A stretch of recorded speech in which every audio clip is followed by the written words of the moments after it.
Case of Kaylee Mandotti. Kaylee Anita Mandotti was born on August 26, 1998, in Webster to TAC Mandotti and Allison Steele. The family was well off, with Allison being a scientist and TAC working as an international executive director at MGM Resorts. After her parents divorced, Allison remarried NASA engineer Lawrence Butin, who lived in Houston.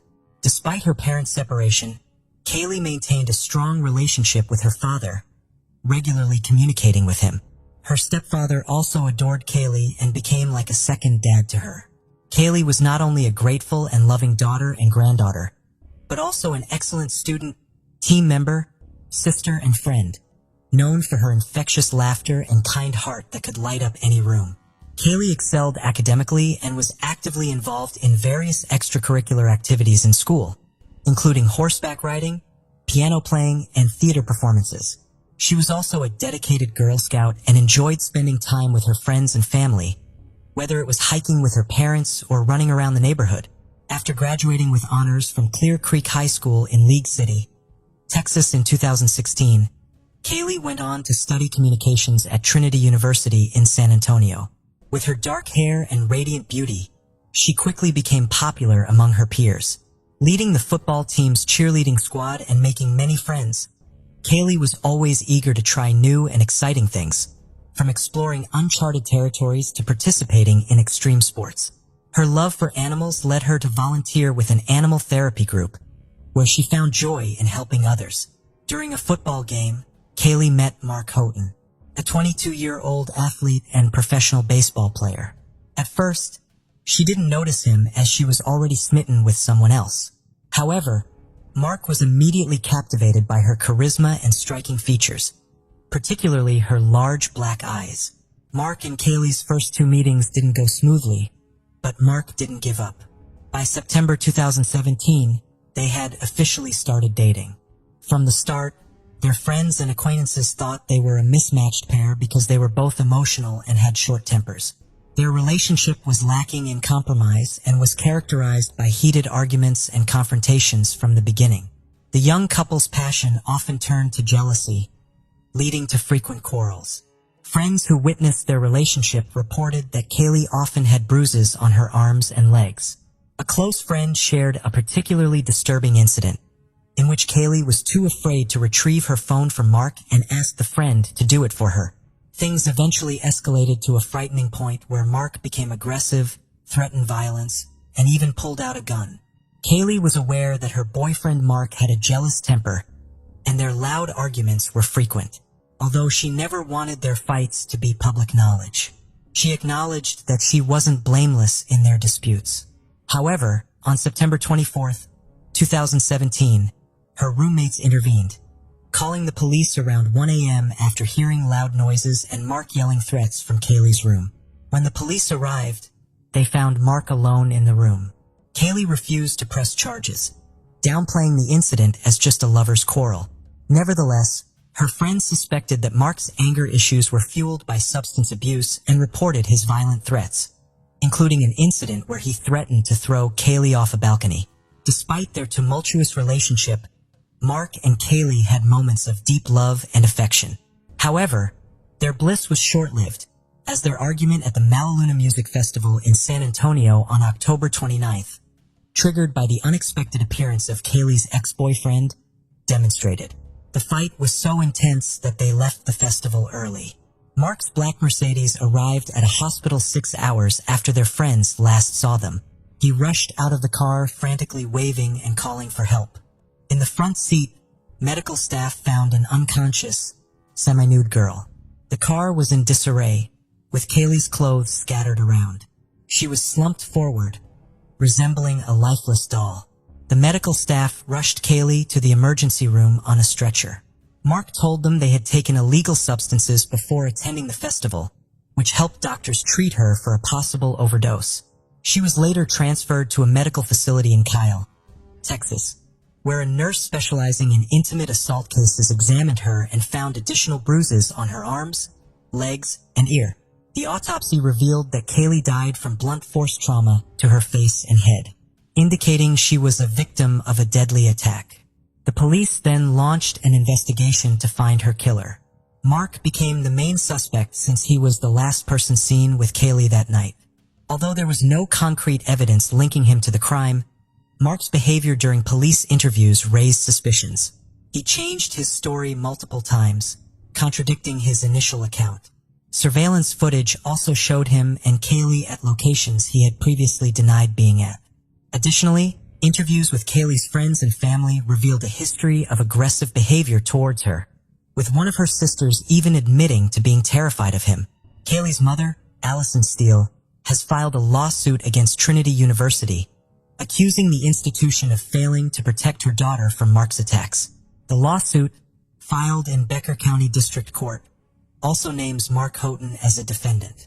It claims that Mark's assault led to Kaylee's death, motivated by jealousy. The lawsuit alleges that Trinity University's staff, administration, and campus police were aware of Mark's erratic behavior during his relationship with Kaylee. Despite this, the university took no action to protect Kaylee in the weeks leading up to her death, even though Mark had threatened to break her face or cause her serious harm. A Trinity University spokesperson declined to comment on the lawsuit's allegations, citing the ongoing legal process. Mark was banned from campus for a year due to an incident in his dorm room, but he repeatedly violated the ban.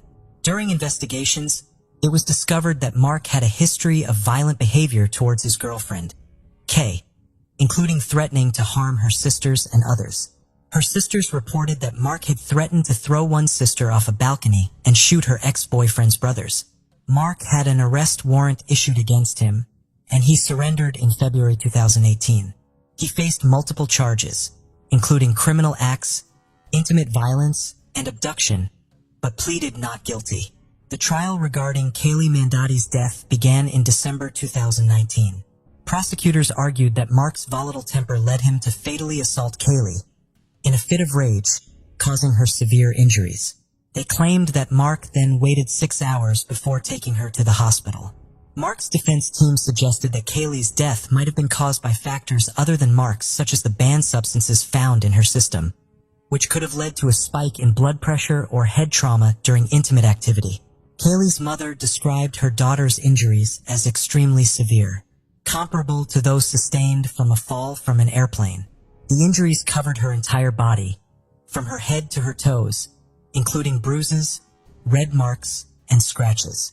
The only areas that were not injured were her back and the back of her legs.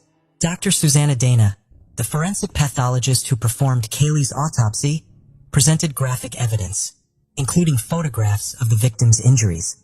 These images revealed a subdural hematoma, type of bleeding in the brain typically associated with traumatic brain injury on the right side of Kaylee's brain. Dr. Dana testified that Kaylee suffered severe cranial and facial injuries, including a dent in her skull and extensive bruising and trauma to her face. She also found bruises on Kaylee's eyelids, jaws, mouth, gums, lips, and cheeks, as well as hemorrhages in both eyes. Dr. William Anderson disagreed with Dr. Dana's conclusion, stating that the autopsy results were inconsistent with the idea that Kaylee was attacked. Instead, he believed that Kaylee's injuries were more likely caused by a fall and subsequent medical treatment.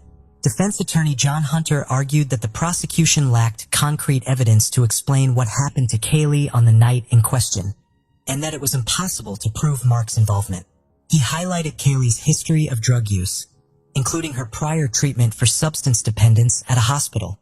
Jason Wallach, a professor, testified that Kaylee's blood contained a high level of MDMA, also known as ecstasy or mol, on the evening of October 29, 2017. The concentration of MDMA in her blood suggested that she could have suffered a minor head injury, which could then be exacerbated by the drug into a life-threatening condition. John Hunter suggested that a drug can affect individuals differently, leading to varying physical reactions, such as increased body temperature or electrolyte imbalance, which can cause loss of consciousness. During the trial, Mark Houghton testified that he and Kaylee Mandotti had an argument and engaged in intimate relations in the car before she passed out. He claimed that their intimacy was consensual and involved rough sex, which included strangling her at her request. However, the origin of the bruises on Kaylee's body remained unclear. Kaylee's mother, Allison, was convinced that Mark Houghton was responsible for her daughter's death, Despite being charged with her murder, Mark Houghton maintained his innocence during the 2019 trial. The defense argued that Kaylee's injuries were caused by hospital staff during resuscitation efforts, which led to a mistrial due to the jury's inability to reach a verdict. The case was presided over by Judge Raymond Angeline in the 144th District Court. Following the mistrial, Bexar County District Attorney Joe Gonzalez expressed disappointment and announced that he would review the case. Kaylee's parents decided to conduct their own investigation, focusing on a small bruise near Kaylee's ear. They believe that Mark Houghton might have hit her head against the car window, causing the bruise. Kaylee's parents collected evidence, including autopsy reports and photos, and obtained 3 affidavits under oath. This led to Mark Houghton's arrest on charges of aggravated intimate assault and criminal mischief. The timeline of events presented in the investigation highlighted Mark Houghton's alleged lies and the evidence that led to his arrest. During the trial, the prosecutors portrayed Mark Houghton as a manipulative and controlling boyfriend who constantly called Kaylee and took her phone away. 2 weeks before her death, Mark Houghton pushed Kaylee against a brick wall and trashed her dorm room. Kaylee then asked for space, and Mark Houghton began sending her dozens of messages, threatening to end his life. The couple attended a festival where they argued over Kaylee's ex-boyfriend. Mark Houghton then took Kaylee to a deserted parking lot, where they stayed for over an hour. Prosecutors suggested that it was there that Mark Houghton attacked and killed Kaylee. Kaylee's family thanked the Texas Rangers for their work in bringing criminal charges against Mark Houghton. The prosecution considered presenting a video recorded by Kaylee's parents, but ultimately withdrew it due to potential complications. Mark Houghton was convicted of aggravated assault causing harm that led to the death of Kaylee Mandotti. He was sentenced to 20 years in prison with a $110,000 fine and restitution to Kaylee's family. He was also barred from contacting over 20 individuals involved in the case. Now over 30 years old, Mark is serving his sentence in Wilkes County Jail, eligible for parole in 2033. Although the conviction brought some closure to Kaylee's family, they felt the sentence was not enough for their loss. In the second trial, Mark faced additional charges, including aggravated assault and criminally negligent homicide. The prosecution presented a more comprehensive case against Mark, but the family was still dissatisfied with the outcome and sought a retrial. Kaylee's tragic story highlights the devastating impact of violence on young people and her family's quest for justice. Despite the conviction, Kaylee's family felt that the verdict did not serve justice for their daughter. In 2019, Kaylee's mother, Allison Steele, successfully lobbied the Texas legislature to expand the missing persons alert system in Texas. She also founded the nonprofit organization, Kaylee's Calling, aiming to consolidate missing persons alert systems. Additionally, she established a nonprofit organization dedicated to providing public information about the Clear Alert, an emergency broadcasting alert in Texas for individuals aged 18 to 64. In 2021, Allison filed a civil lawsuit against Trinity University, alleging negligence in protecting her daughter. She claimed that none of Kaylee's guardians were informed that Mark Houghton had trashed her dorm room, giving him continuous access to her, and making her vulnerable to manipulation. Despite being acquitted of the charge of ending a life, Mark was found guilty of aggravated assault, causing bodily harm. The family expressed satisfaction with the verdict, feeling relief that the legal proceedings had concluded, allowing them to begin the healing process. Losing a child is an agonizing ordeal, and sadly, it was a heart-wrenching journey that Kaylee's parents had to endure. Allison said they are still completely devastated by the loss of Kaylee, and asked those of faith to pray for her family, friends, and for justice in this matter. On June 5, 2000, at 1 p.m., Sharon Anschutz, a 54-year-old woman, was shot and killed at the John Butler Dry Cleaners on Isley Bridge Road. Additionally, there were no arrests made for an extended period of time, which caused complete panic in the neighborhood. The culprit remained unidentified for more than 20 years, but the investigation was revived in 2022 by a reconstituted cold case unit. A team of meticulous investigators and forensic specialists worked to unearth the long-hidden truth. They carefully re-interviewed both new and old witnesses and assessed forensic data. After 20 years, the murderer was finally apprehended. How did that fateful night's events transpire? Why did the investigators decide to reopen this long-closed case in the eyes of the justice system? Greenville County, South Carolina is a bustling and populous area. More people live there than in any other county in the state. The county seat, where important decisions are made, is located in Greenville. What distinguishes Greenville County is its emphasis on education. Greenville County is the largest school district in South Carolina. Students learn, develop, and make plans for the future here. Greenville County is more than just choices and schools. Another attraction is the natural beauty, which includes peaceful landscapes and undulating hills. This place has a very welcoming community. Tragedies, though, can happen even in this peaceful paradise. The unsolved case of Sharon Ansitz, which persisted for almost 20 years, left a lasting impression on the town. Saw the birth of Sharon Ansitz, daughter of Leslie Franklin Kellogg and Leona Rosetta Skester Prince. Sharon developed into a strong, driven adult. She brought warmth and a work ethic that was characteristic of the Midwest. Having grown up in northern Michigan, alongside her sisters, Sharon Ansitz grew up in Michigan. She also grew up alongside her brothers. She inherited kindness and a desire to make the world a better place from her early years. At exactly 21 years old, on July 12, 1966, she gave birth to a son named Frank. Public access to her and Herson's relationship is currently restricted. Sharon relocated to Greenville, South Carolina, in her mid-40s, where she established herself and had additional children. She also had 2 other sons, Walter and Michael, and a daughter, Christina. She was employed at the John Butler Dry Cleaners on Easley Bridge Road, which would subsequently serve as the scene of a tragic incident. Locals knew the small dry cleaners on Easley Bridge Road. Neighbors chatted while dropping off for picking up their laundry at this communal hub. 54 years old Sharon Ansitz, the woman in charge of this dry cleaning establishment, was well known for her diligence and congenial demeanor. She was a beloved member of the Greenville community, having grown up in Michigan. Sadly, on June 5, 2000, Sharon was shot and killed during a robbery at her dry cleaning. Greenville County was forever altered by this tragedy. The killer of Sharon remained a mystery for more than 20 years. The quiet upstate town of Greenville, South Carolina, was horrified to learn of Sharon's horrific murder. On June 5, 2000, during the late summer twilight, dry cleaners were getting ready to close as the sun was setting, creating long shadows on the empty streets. Sharon arranged the counter as usual. She had no idea it would get dark on this typical evening. Among the friends and regulars that evening was an unexpected presence. A certain 44-years-old man had visited the dry cleaners. He occasionally performed strange tasks around the store, such as emptying the trash. His intentions on this fateful evening were, however, not pure. This man was going to rob the dry cleaners. He watched the company's activities in silence, waiting for the ideal moment to strike. With every task he completed in the days preceding the crime, he got closer to his malevolent objective. On the evening of June 5, 2000, he suddenly made contact with Sharon with malicious intent. Sharon stood up for herself and her dry cleaning company during a terrible ordeal.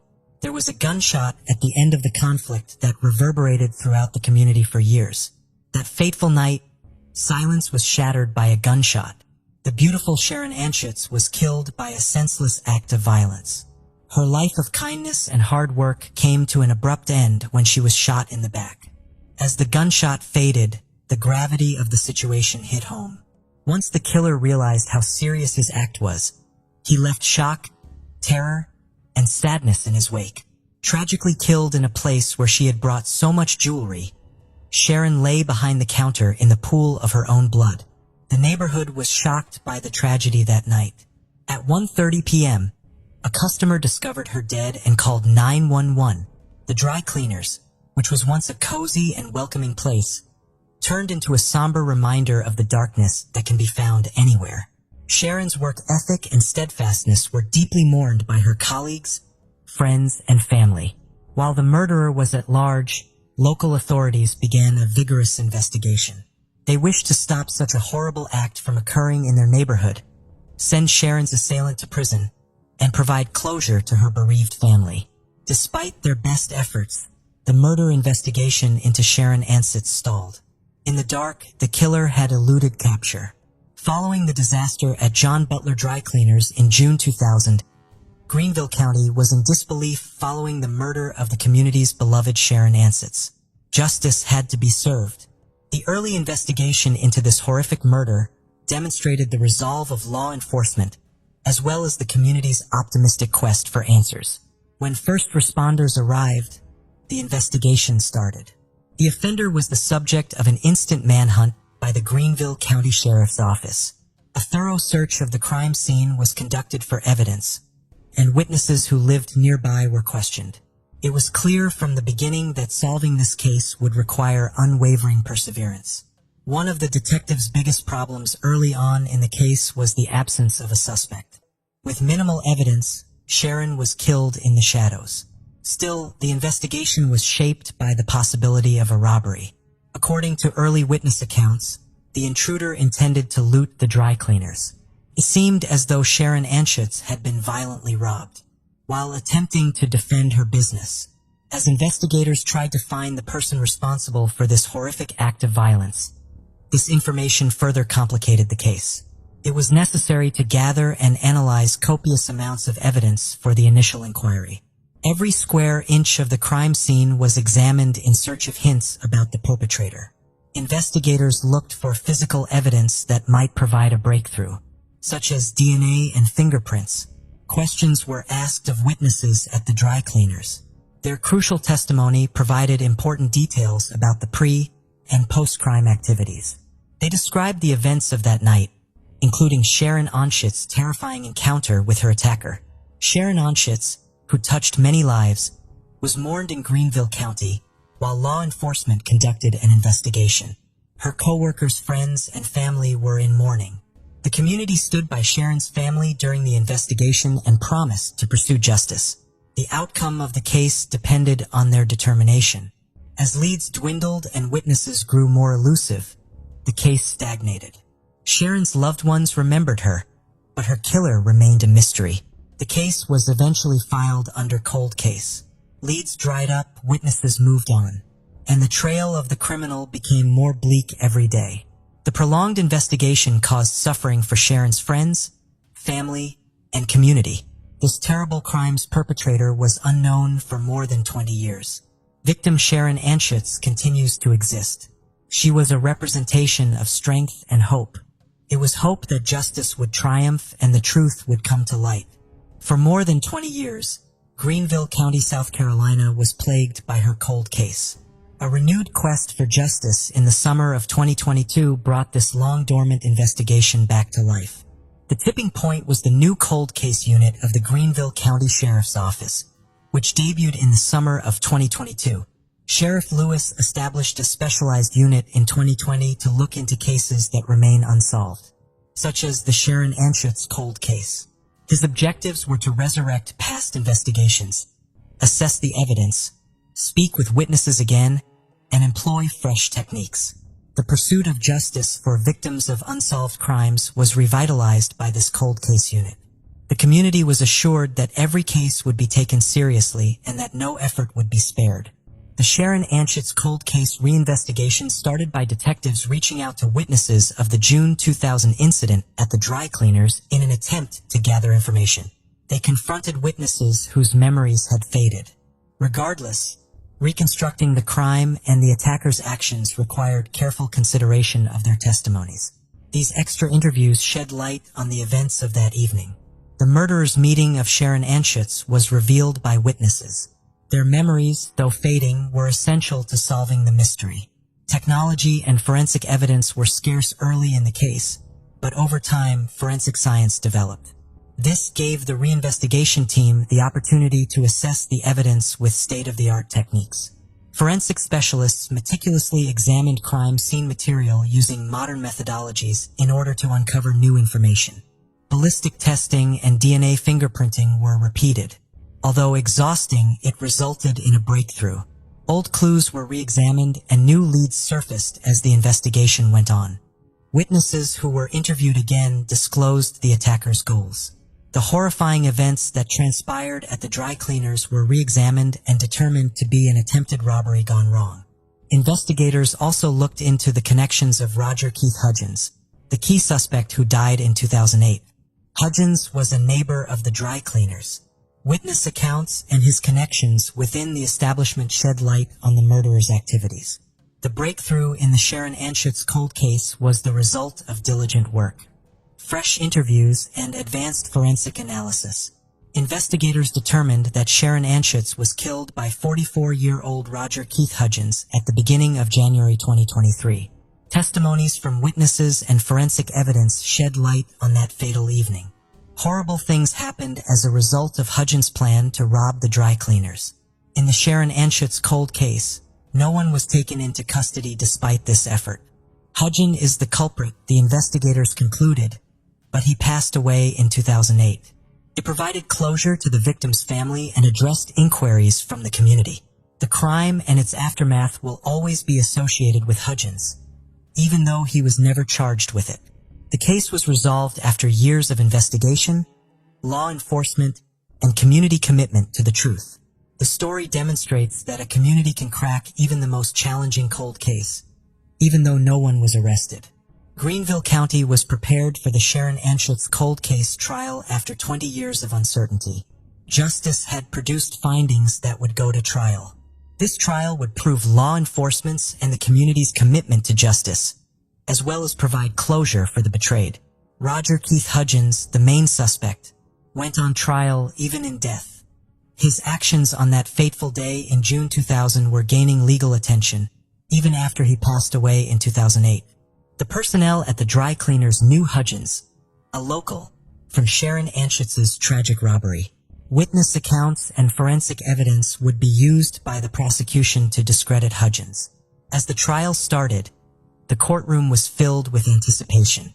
The prosecution meticulously gathered testimony from witnesses about that terrible night. They gave a detailed account of Hudgens and Sharon Anschutz's meeting prior to the crime. The forensic evidence that was re-examined was crucial to the case. Experts in ballistics attested that Hudgens' weapon was used in the killing. His DNA was found at the crime scene, which provided strong evidence in his criminal case.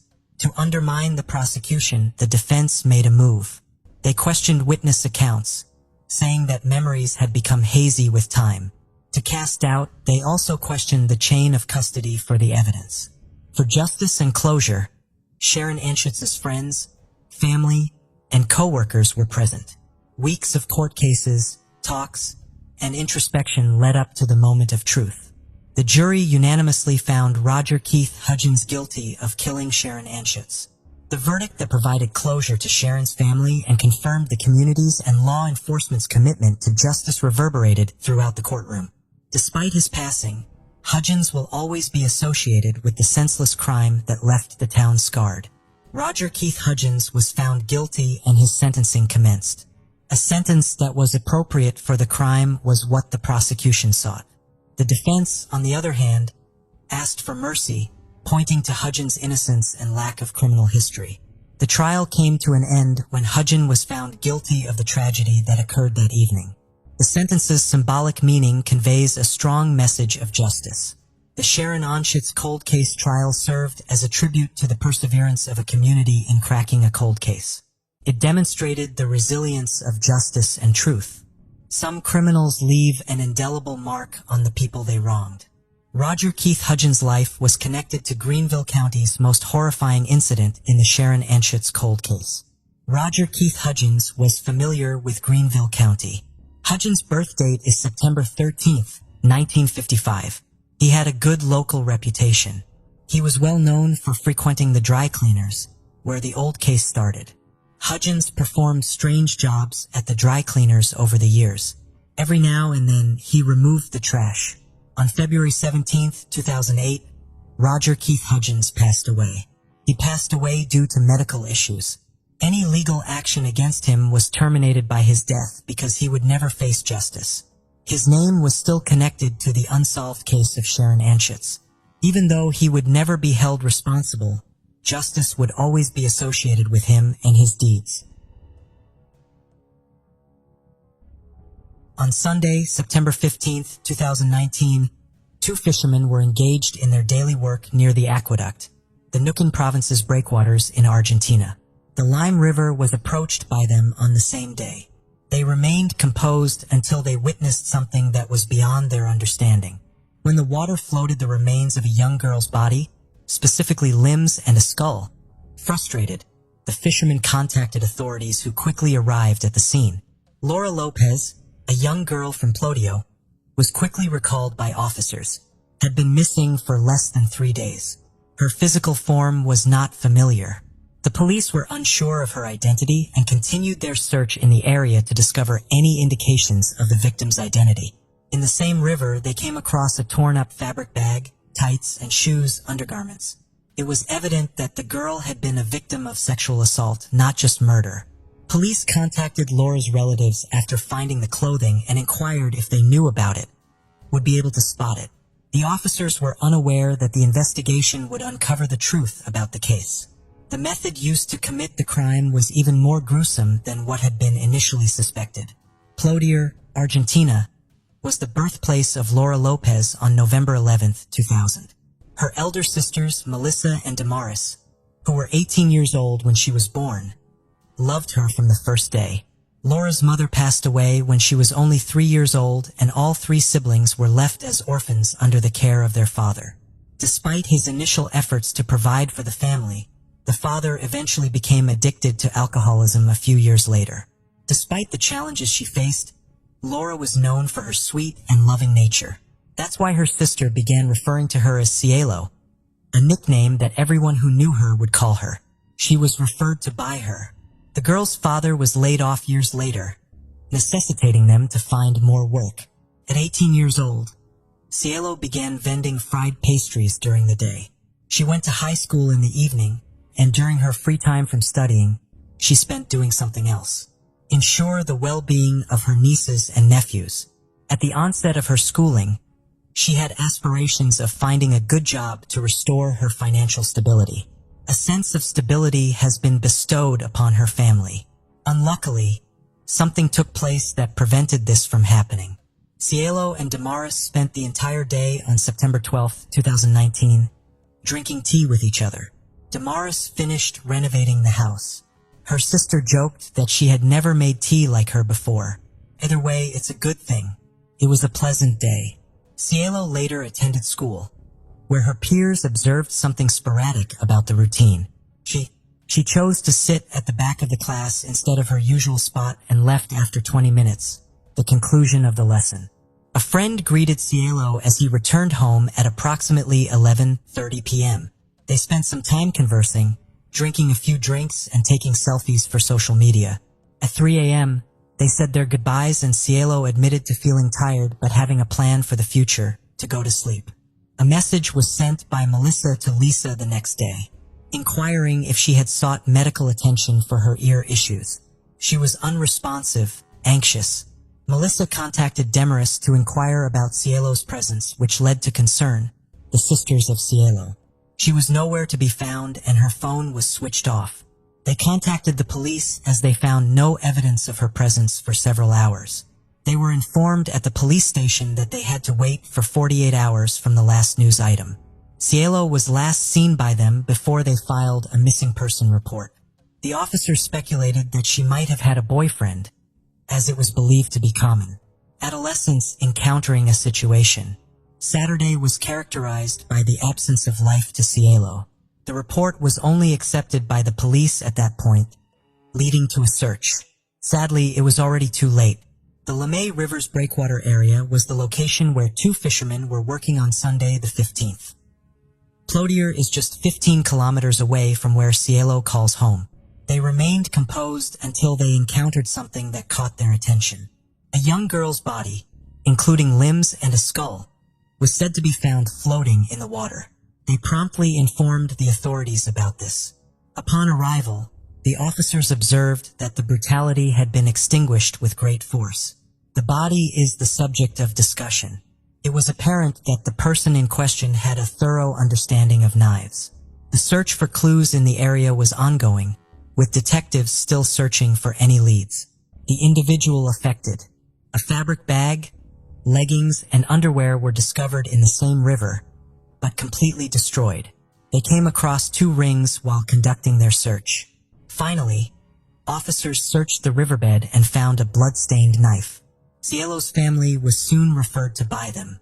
Damaris spotted the attire upon her arrival at the location, and without hesitation, she took action. Without hesitation, she confirmed that it was her sister's property. The fishermen discovered Laura Lopez's limbs and skull in the shallow waters downstream from where they accidentally found her. The discovery of a young woman's body in Lemay River was made by firefighters around 11:30 on Monday. It had already been entrusted to the Forensic Expert Corps for examination. The autopsy was performed by Dr. Carlos Gordillo. He ascertained that the death was caused by a severe blow to the head, leading to internal bleeding, a throbbing of the brain. A blow to the back of her head caused her to become unconscious. Cielo endured 2 to 4 hours of agony. She could have survived if she had been treated properly. Furthermore, her arms were found to have bruises, indicating that she had been beaten and had some facial trauma. Struggled her way towards the attacker. Cielo's sister's fears were validated by the forensic expert. The discovery of intimate wounds on her body was a clear indication of sexual assault. He also said that the recognizable marks of cuts on her neck, arms, and legs mentioned that the culprit had a history of approaching on kitchen knives. The assailant's lack of medical or anatomical knowledge was emphasized, which further intensified the problem. The roster of suspects. The detectives were unaware of the individual accountable for this terrible crime. After 3:00 a.m. on Friday, they analyzed Cielo's mobile phone and discovered that it was lost. Her contact had been with a man named Alfredo Emilio Escobar, a mechanic by profession, was 28 years old. He and Cielo were both students in high school, and he had a passion for hunting and fishing, inspiringly enabling him to wield a knife. The distance between the girl's home and his house was 2.5 kilometers and/or 20 blocks, which made it convenient. The reception of signals from the antennas is potent. The girl was contacted by this person 4 times on September 13th at 3:16, 3:22, and 3:36 a.m. The man. At that point, the antennas established that they were both at home. Then both mobiles were activated in the vicinity of the girl's abode. The phone of Cielo headed towards the city center and arrived at Escobar's residence by 5 a.m. The girl's WhatsApp story featured an alien emoji and her phone was still being tracked down. The man's dwelling was where I found him. At 5:52 a.m., the girl's mobile phone ceased to function. There was no communication from her thereafter. The records also indicated that Escobar had not re-entered his cell phone until 11:05 p.m. the following day. A day that, in China Muerta, where Cielo was hiding, the antenna of a nearby telephone pole detected the phone during this time. Subsequently, the remains were uncovered. Escobar came back home at 12:05 p.m. on September 15th. The video was captured by 13 cameras, which cover both city cameras and private residences. The stores were also examined. 2 individuals whose names were revealed were shown in specific recordings from the early morning of September 13th. The physical features were reminiscent of those of Cielo and Escobar. The young girl's mobile phone was in a state of mobility at the same time. Escobar was the only suspect in this case without a doubt. This man was recognized by one of the agents during the investigation. He reminisced about encountering him on Highway 22 a year ago, which was the way they were crossing to meet up with their families, the towns of New Cane and Plody. A patrol car was hit by a young man who had been driving at velocities of over 80 kilometers per hour. The hour is a crucial one. He refused to be arrested, and a lawsuit was brought against him. Escobar was on the brink of going to court for that incident, but now the charges were completely different. The situation is distinct and has a greater gravity. At 8:30 a.m. on September 17th, a police patrol was present at the scene, which was roughly 30 meters away from Escobar's residence, had been working diligently. A young man who looked like the suspect was spotted driving away from a Fiat Ducato minibus that they had observed. Exited. He was immediately recognized by the police based on his physical attributes, including his face shape, facial features, and hairstyle. He entered the house and later emerged with two adults around 60 years old. The trio got into a vehicle heading towards Highway 22 without any suspicion. Police chased the vehicle for a while and found it stopped in an area of nowhere. The zone is situated roughly 30 meters away from a bridge that connects New Cane and Cipolletti. The elderly man and Escobar exited the vehicle simultaneously. The police proceeded to ask for identification. Escobar was accompanied by his father and another man while his mother was in the car. It was evident that they were attempting to escape the city. The young man did not hesitate to undergo the procedure, but was visibly anxious. Shortly after, Escobar was brought to the police station and his vehicle was seized. Following that, he was subjected to a medical examination. The examination revealed swollen areas on the knuckles of his right hand's fingers, consistent with the use of a punching hand. He sustained cuts and bruises on the palm of his right hand. Cielo's death occurred on the same day as a few days before. These findings led to Escobar being charged with the rape and murder of the girl. Despite his request to remain silent, he was detained in custody for 6 months.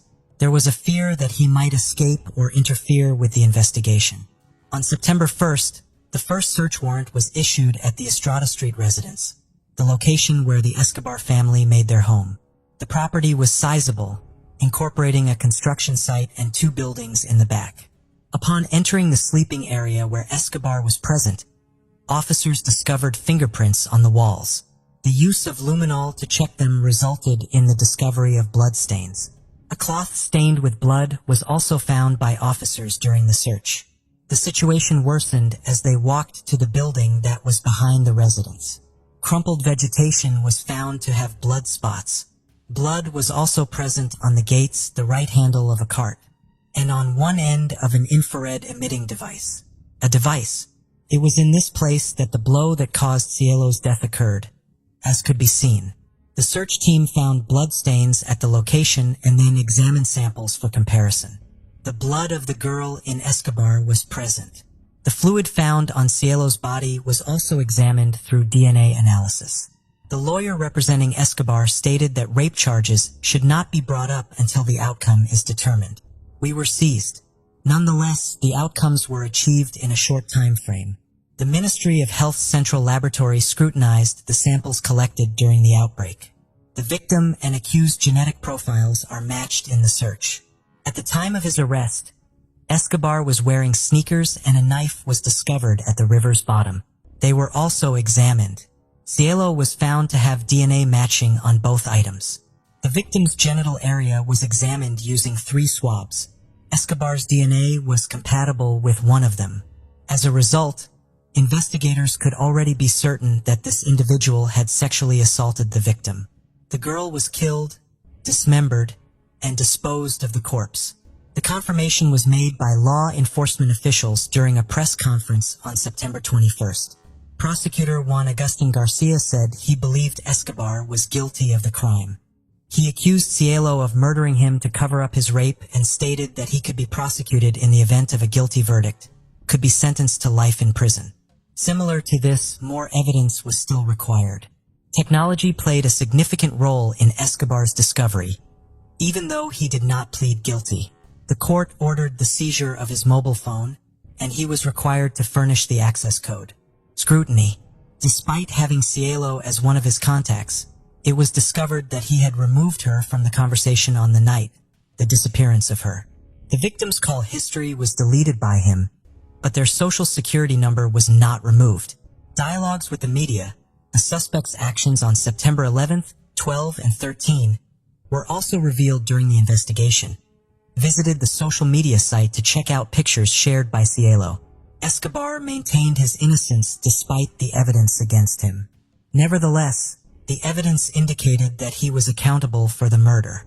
Ultimately, a conclusion was reached concerning the events that transpired on the night of the crime. On September 12, 2019, Cielo departed from school at approximately 8 p.m. After spending time with a friend, she stated that she was tired and would go to sleep. Sleeping is the purpose of this.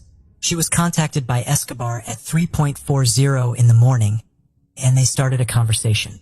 She and Kim were not friends, but she agreed to meet him, and they went back to his house. The events that occurred inside the house remained unanswered.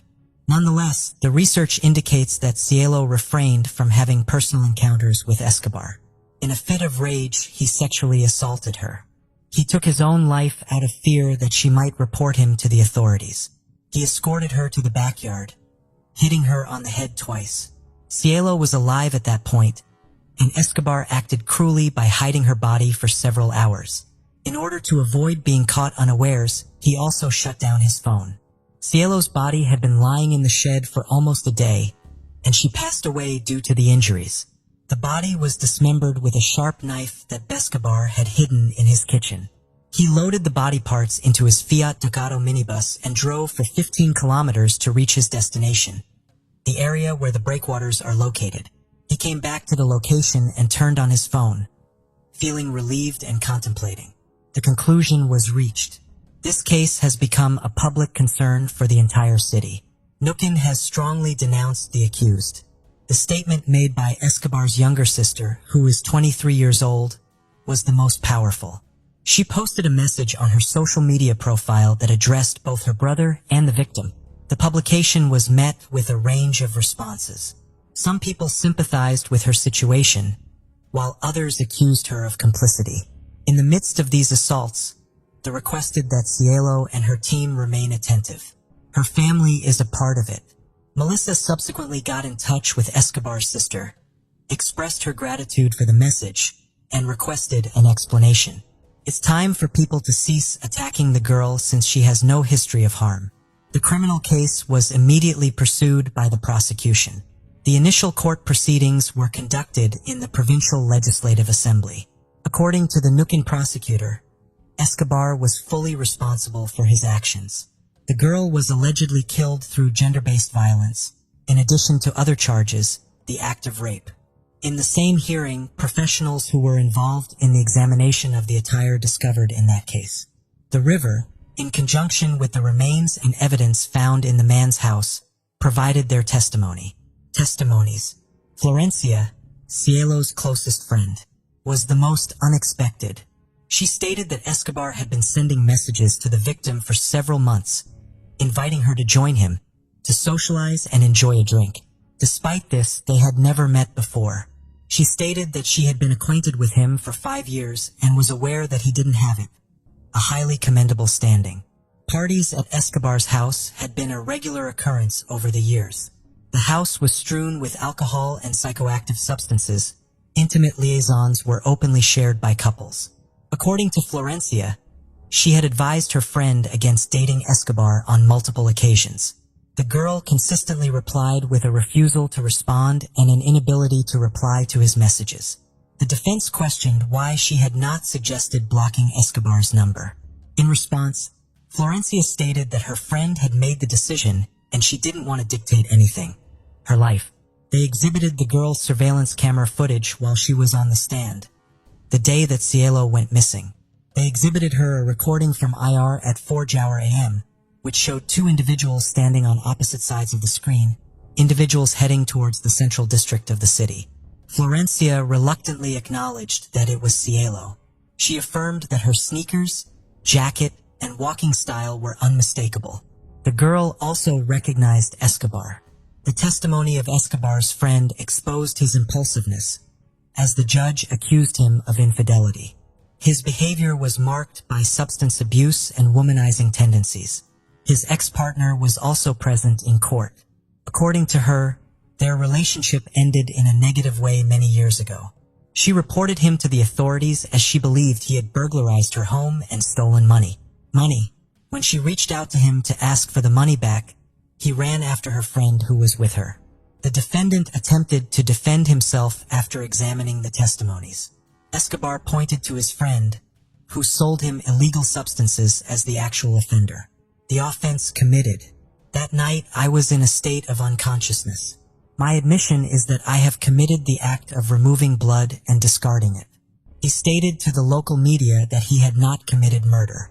According to him, he was intoxicated that evening, and this individual was also under the influence of drugs in his residence with Cielo.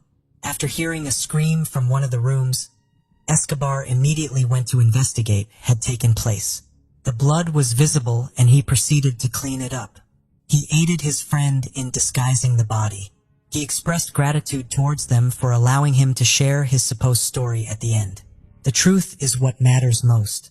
Despite the lack of evidence, this statement was not validated.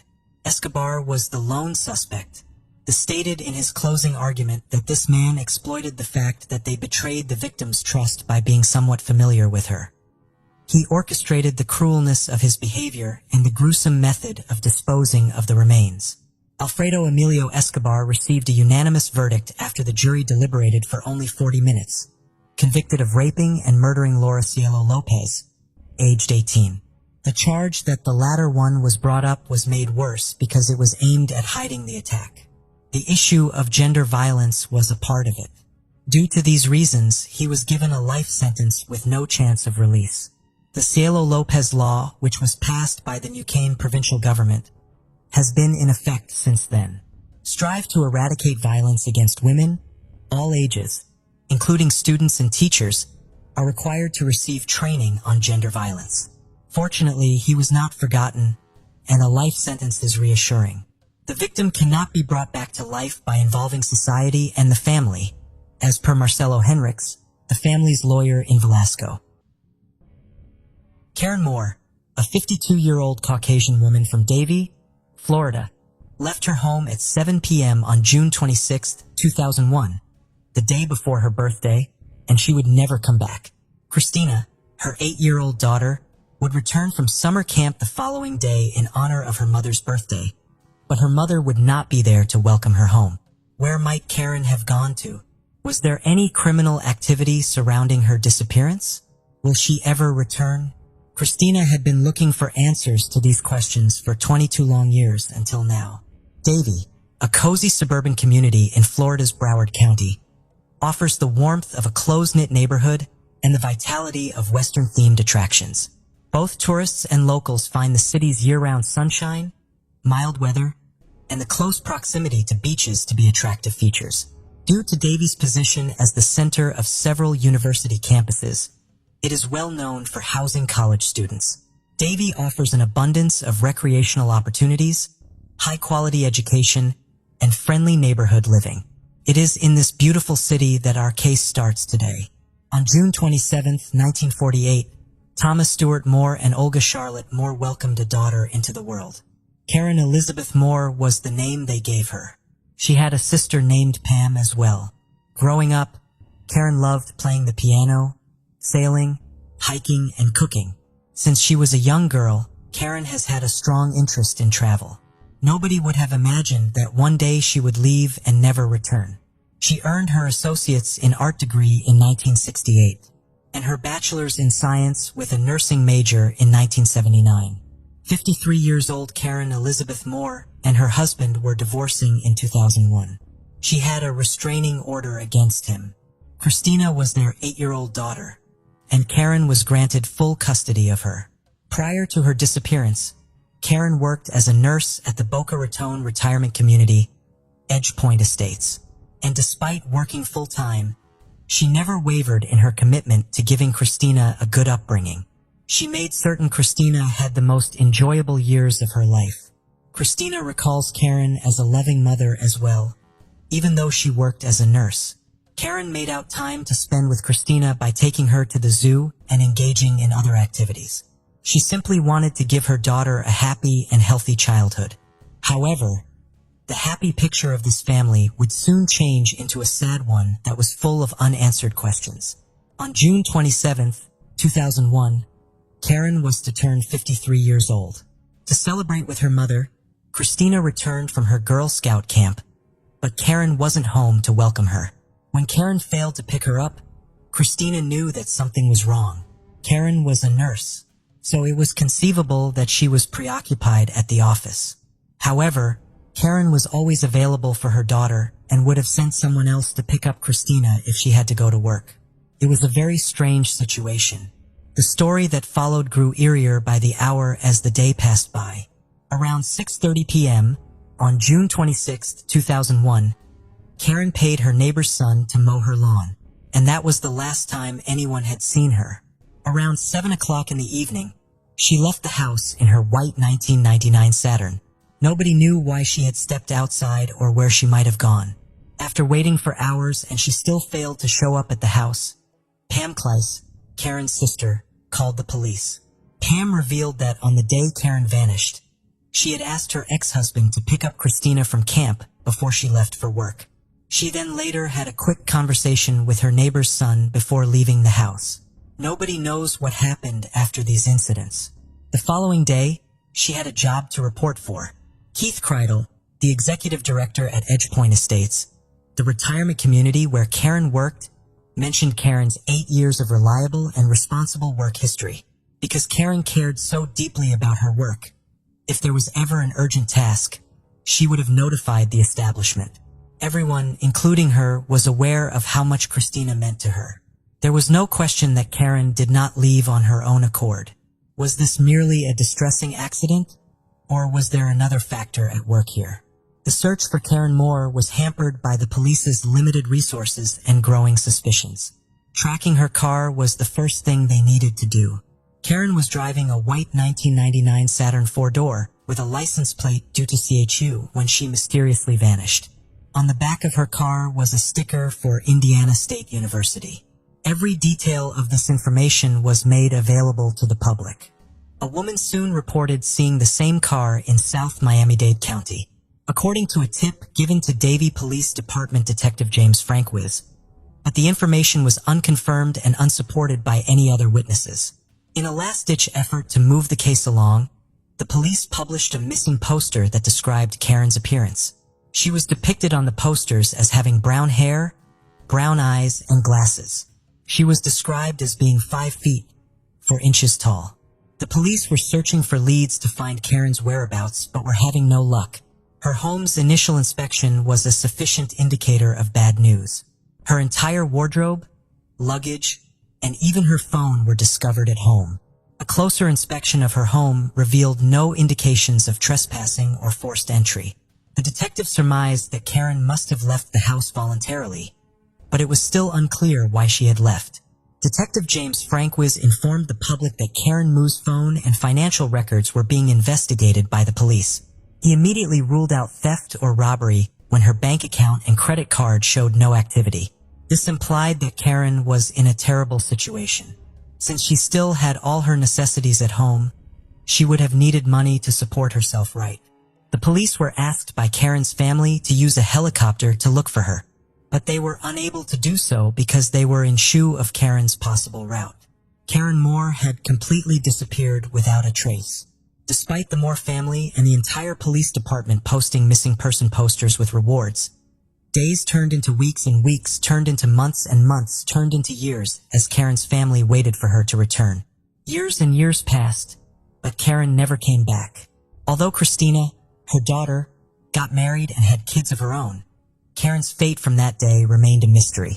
On January 6, 2023, Mike Sullivan and Michael Rodriguez, who were leading the Sunshine State sonar team in searching the nearby water bodies in Broward County, were joined by Britton Lockhart, a scuba diver and the owner of the YouTube channel Depths of History. They discovered a car in a Davie retention pond with the aid of cutting-edge sonar technology. The entire team realized they had struck car wheels in the water when Michael saw his underwater sonar system start to light up. They searched for the car for about 15 minutes before finding it. Britton dove to inspect it and discovered an open trunk and a license plate buried beneath 3 feet of muck. Although they were confident that they had discovered something significant, they were unsure of its specifics and whether it was connected to any prior cases. The Davie Police Department was immediately contacted by Britton Lockhart. Karen's mysterious disappearance occurred 22 years ago, but Davie Police hadn't forgotten about her. They had to send the divers back into the water when they got to the scene the following day. The car was extricated from the water and taken for additional inspection. The vehicle Karen was driving when she vanished matched the description of the car. Karen's COS license plate was discovered to be covered in dust. It was a significant finding in this 22-year-old case. The puzzle was beginning to come together. 2 bones were discovered inside the vehicle, and it was later determined that Karen Moore had been there when it crashed into the lake. They at last learned what had happened to Karen Moore. Even though the entire search mission was broadcast live on YouTube, Lockhart and Rodriguez were unable to discuss the specifics of the case. The search teams and even the Moore family were barred from giving interviews about the case because the police suspected foul play. Even though the whats, hows, and whys of her mother's disappearance have been a mystery for 22 years, Christina has now received closure on the matter. Karen mysteriously vanished, leaving Christina in the custody of her family. There could never be a replacement for the warmth and closeness she experienced with her mother. In her early years, she experienced frequent ups and downs. She even spent some time in foster care. She would miss her mother during these times and pray that she would be found or come back to her. Every life moment that every little girl hopes and dreams, to have their mother with them. My own birthdays, when I got engaged and married, now I have 2 kids. They didn't get to know their grandmother, Christina heartbreakingly said in an interview. Without a doubt, Christina and her mother had a close relationship. She posted on TikTok in 2021, even after all these years, lamenting how she wished she had had a little more time with her mother. Christina finally learned the fate about her mother after 22 long years. Although Christina was unable to find all the answers to the questions that had troubled her for years, she was nonetheless grateful to the police and search teams for allowing her to bring Karen back home and allow her to be laid to rest in peace. The investigation into Karen Moore's disappearance is still active and ongoing. Davie Police informed Fox News Digital via email that they had met with the detectives but were unable to comment further due to concerns that doing so might compromise the investigation's chances of success. The next round of pressing inquiries surfaced following the discovery of Karen's remains in the pond. What caused Karen to fall into the pond? What was the purpose of this crime? Assuming the police's suspicions are accurate, who was to blame for Christina and the Moore family's 22 years of suffering? There is still hope for Karen now that she has come home after 22 years. A partial success was achieved thanks to the police department's commitment and technological advancements in Sonos systems. Even though the answers currently seem hazy, Karen's justice could be right around the corner. Do not be afraid to speak up if you know anything. Your knowledge could be crucial to solving a long-standing mystery. Was Karen's death a result of an accident or something more nefarious?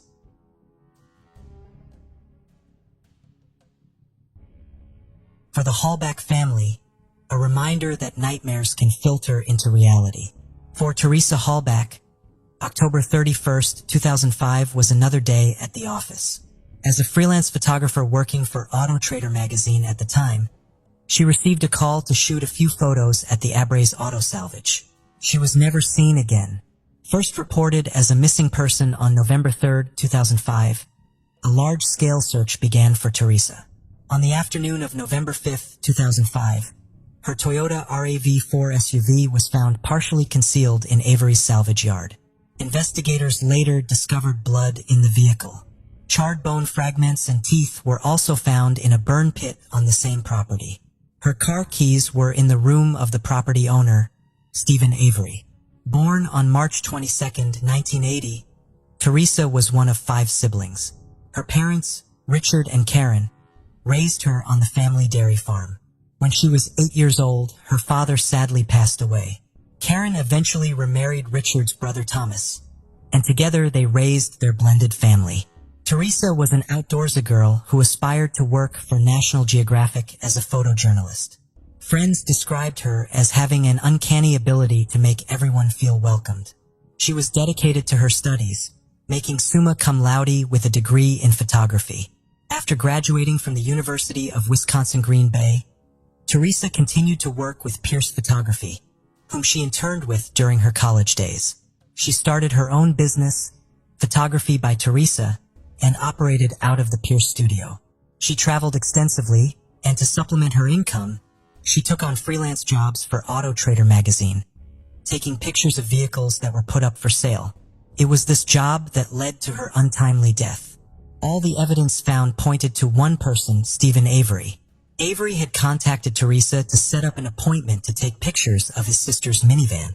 According to records, she was last seen at 2:30 p.m. that afternoon.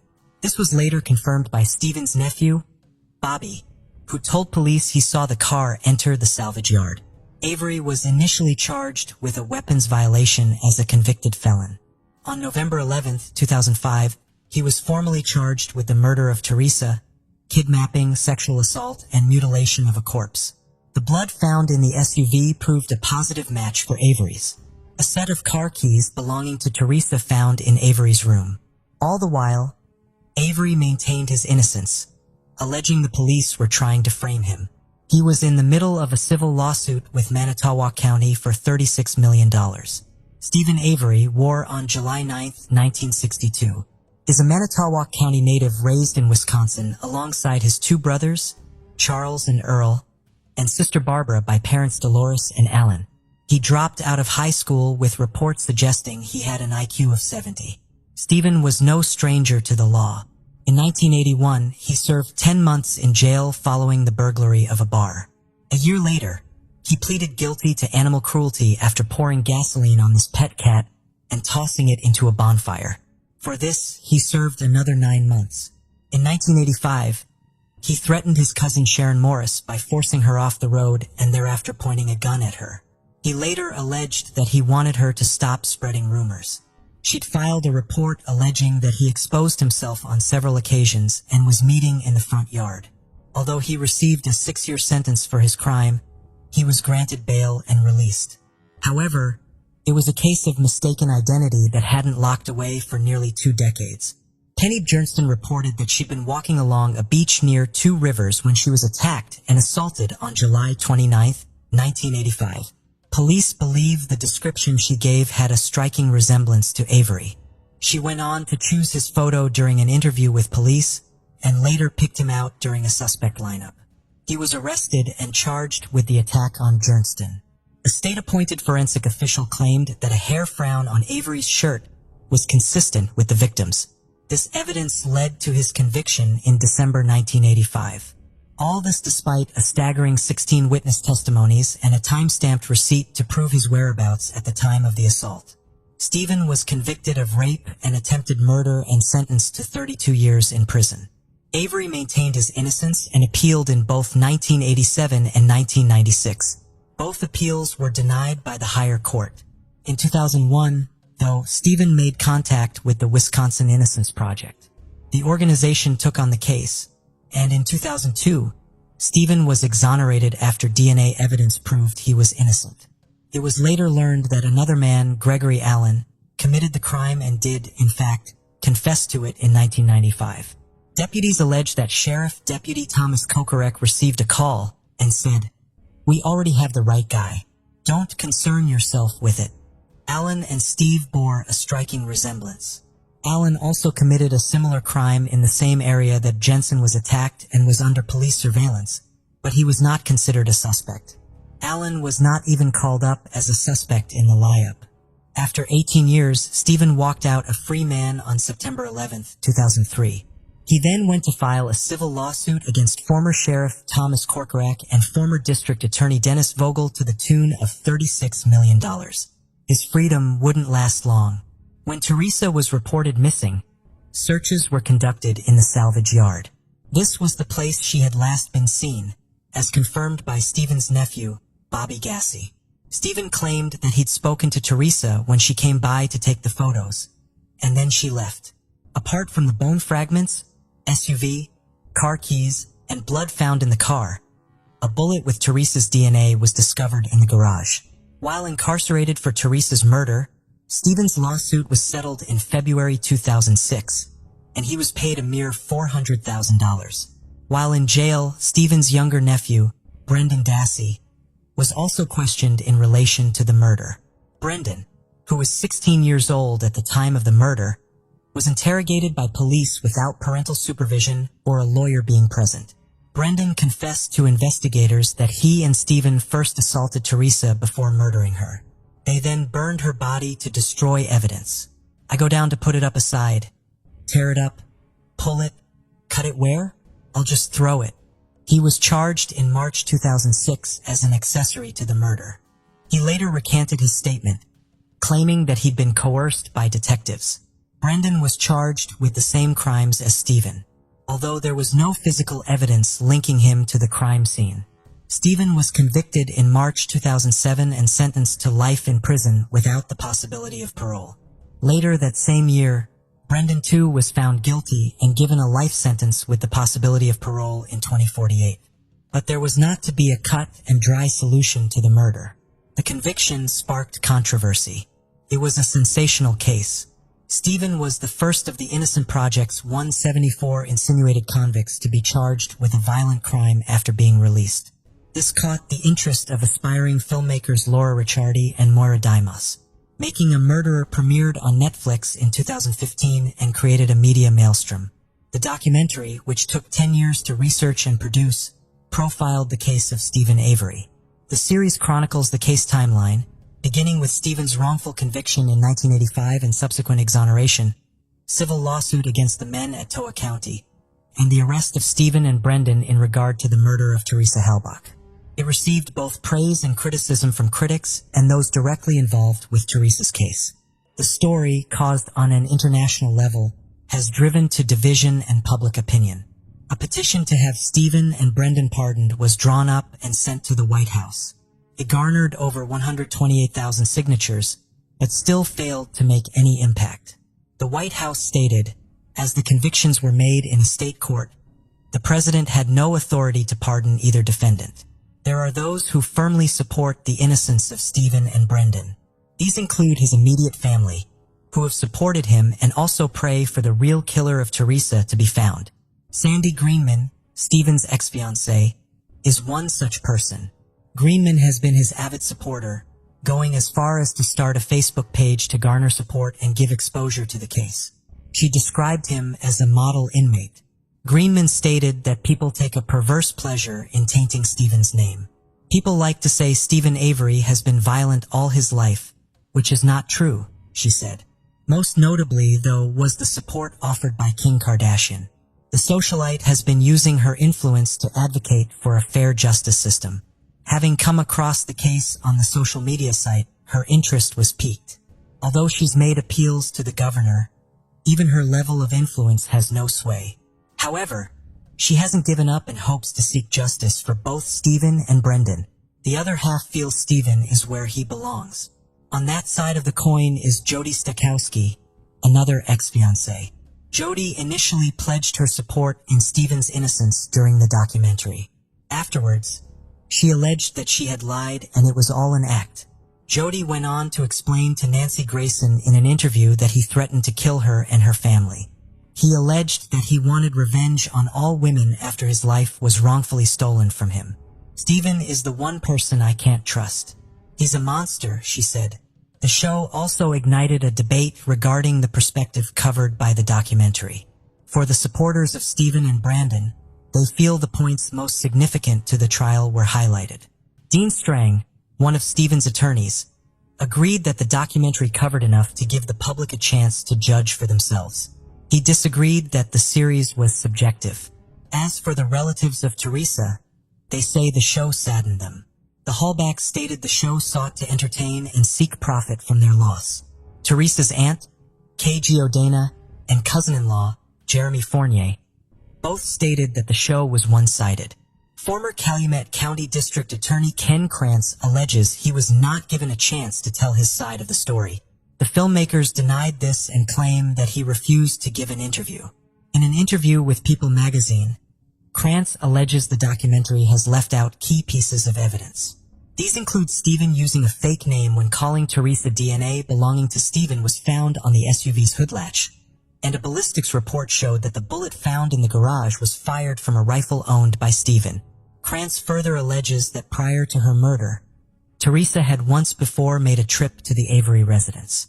When Stephen answered the door with only a towel on, she said she wouldn't go back because she was scared of him. In response to criticism from Krantz and other officials, the filmmakers said they'd given prosecutors the opportunity to answer questions. They believed that the documentary was a fair representation of the case and covered the most consequential evidence given during the trial. The documentary had its desired effect. It poked holes into the narrative of Stephen Brendan's case by exposing allegations of police and prosecutorial misconduct, evidence tampering, and witness coercion. At the outset, Stephen called out the police for trying to frame him. This to avoid the county paying out the $36 million lawsuit he filed. Stephen believed his lawsuit would be undermined if he was convicted of another violent crime. To avoid a conflict of interest, Manitowoc County gave neighboring Calumet County authority over the handling of the case. Part of the deal, however, was that Calumet could use resources which included personnel from Manitowoc. The key in Stephen's room was found by a Manitowoc sheriff's deputy after several searches of the property. Another allegation made was regarding the blood evidence found in the car. Stephen and his defense team believe it was blood used from his prior conviction. Given credence to this scenario were the claims made by the defense. According to the Avery defense team, the vial containing Stephen's blood had been tapered with and a puncture hole was visible on the stopper. The prosecution combated this claim by testing the blood for a preservative not found in fresh human blood and found none. Avery's defense team brought in an expert witness who stated it was not possible to tell if the negative result meant there was none of the preservative present or the typology to test itself was inconclusive. The documentary shone a spotlight on the men who have interrogation with regard to Brendan Dassey. Dassey was just 16 years old during the interrogation. Firstly, he was interviewed without the supervision of a lawyer or parent. It's understood that both he and his mother consented to the interrogation. But what piqued the interest of many was that Brendan had an IQ of 73, classifying him as intellectually challenged. Many have argued that his intellectual disability left him open to suggestion, particularly when it was shown that the re-technique of interrogation was used. The re-technique has been criticized for producing high rates of false confessions, especially from juveniles and the mentally impaired. The technique is used to make the suspect comfortable and eventually confess to crimes through familiarity with the interrogators. The interrogator then proceeds to tell the suspect that the evidence shows that the suspect did commit the crime. Dassey allegedly agrees with the interrogators during the interviews, but later recants at his confession. He accused his first defense team of collaborating with the prosecution to get him to confess. He's also claimed the coercion was used to elicit a confession from them. Both Stephen and Brendan have appealed their convictions, but have been denied innumerable times and remain in prison. The defense teams of both men have exhausted their efforts in trying to get retrials on both men's charges. Following the making a murder documentary and the public outcry regarding Stephen and Brendan's innocence, significant new developments have occurred in both their legal teams. Professors Lauren I. Ryder and Stephen Dryson of the Northwestern University Center on Wrongful Convictions of Youth are representing Brendan. They too began with numerous appeals and have come up against many hurdles, but have refused to give up just yet. Meanwhile, Stephen's appointment of Kathleen Zellner has shaken up the case and given further hits to the prosecution's claims. His previous lawyers, Deems Trang and Jerry Buting, have taken their newfound fame and gone on tour to promote and bring attention to the case of Stephen Avery. Zellner, considered a trailblazing trial lawyer, has been responsible for overturning 19 wrongful convictions. Her dogged determination and careful analysis of cases has seen her uncover missing evidence that helped exonerate her clients. Most recently notable, she was a consultant for Johnny Depp and his defense team during his trial. Zellner hit the ground running when she was appointed to Stephen's defense team and firmly believes her client is innocent.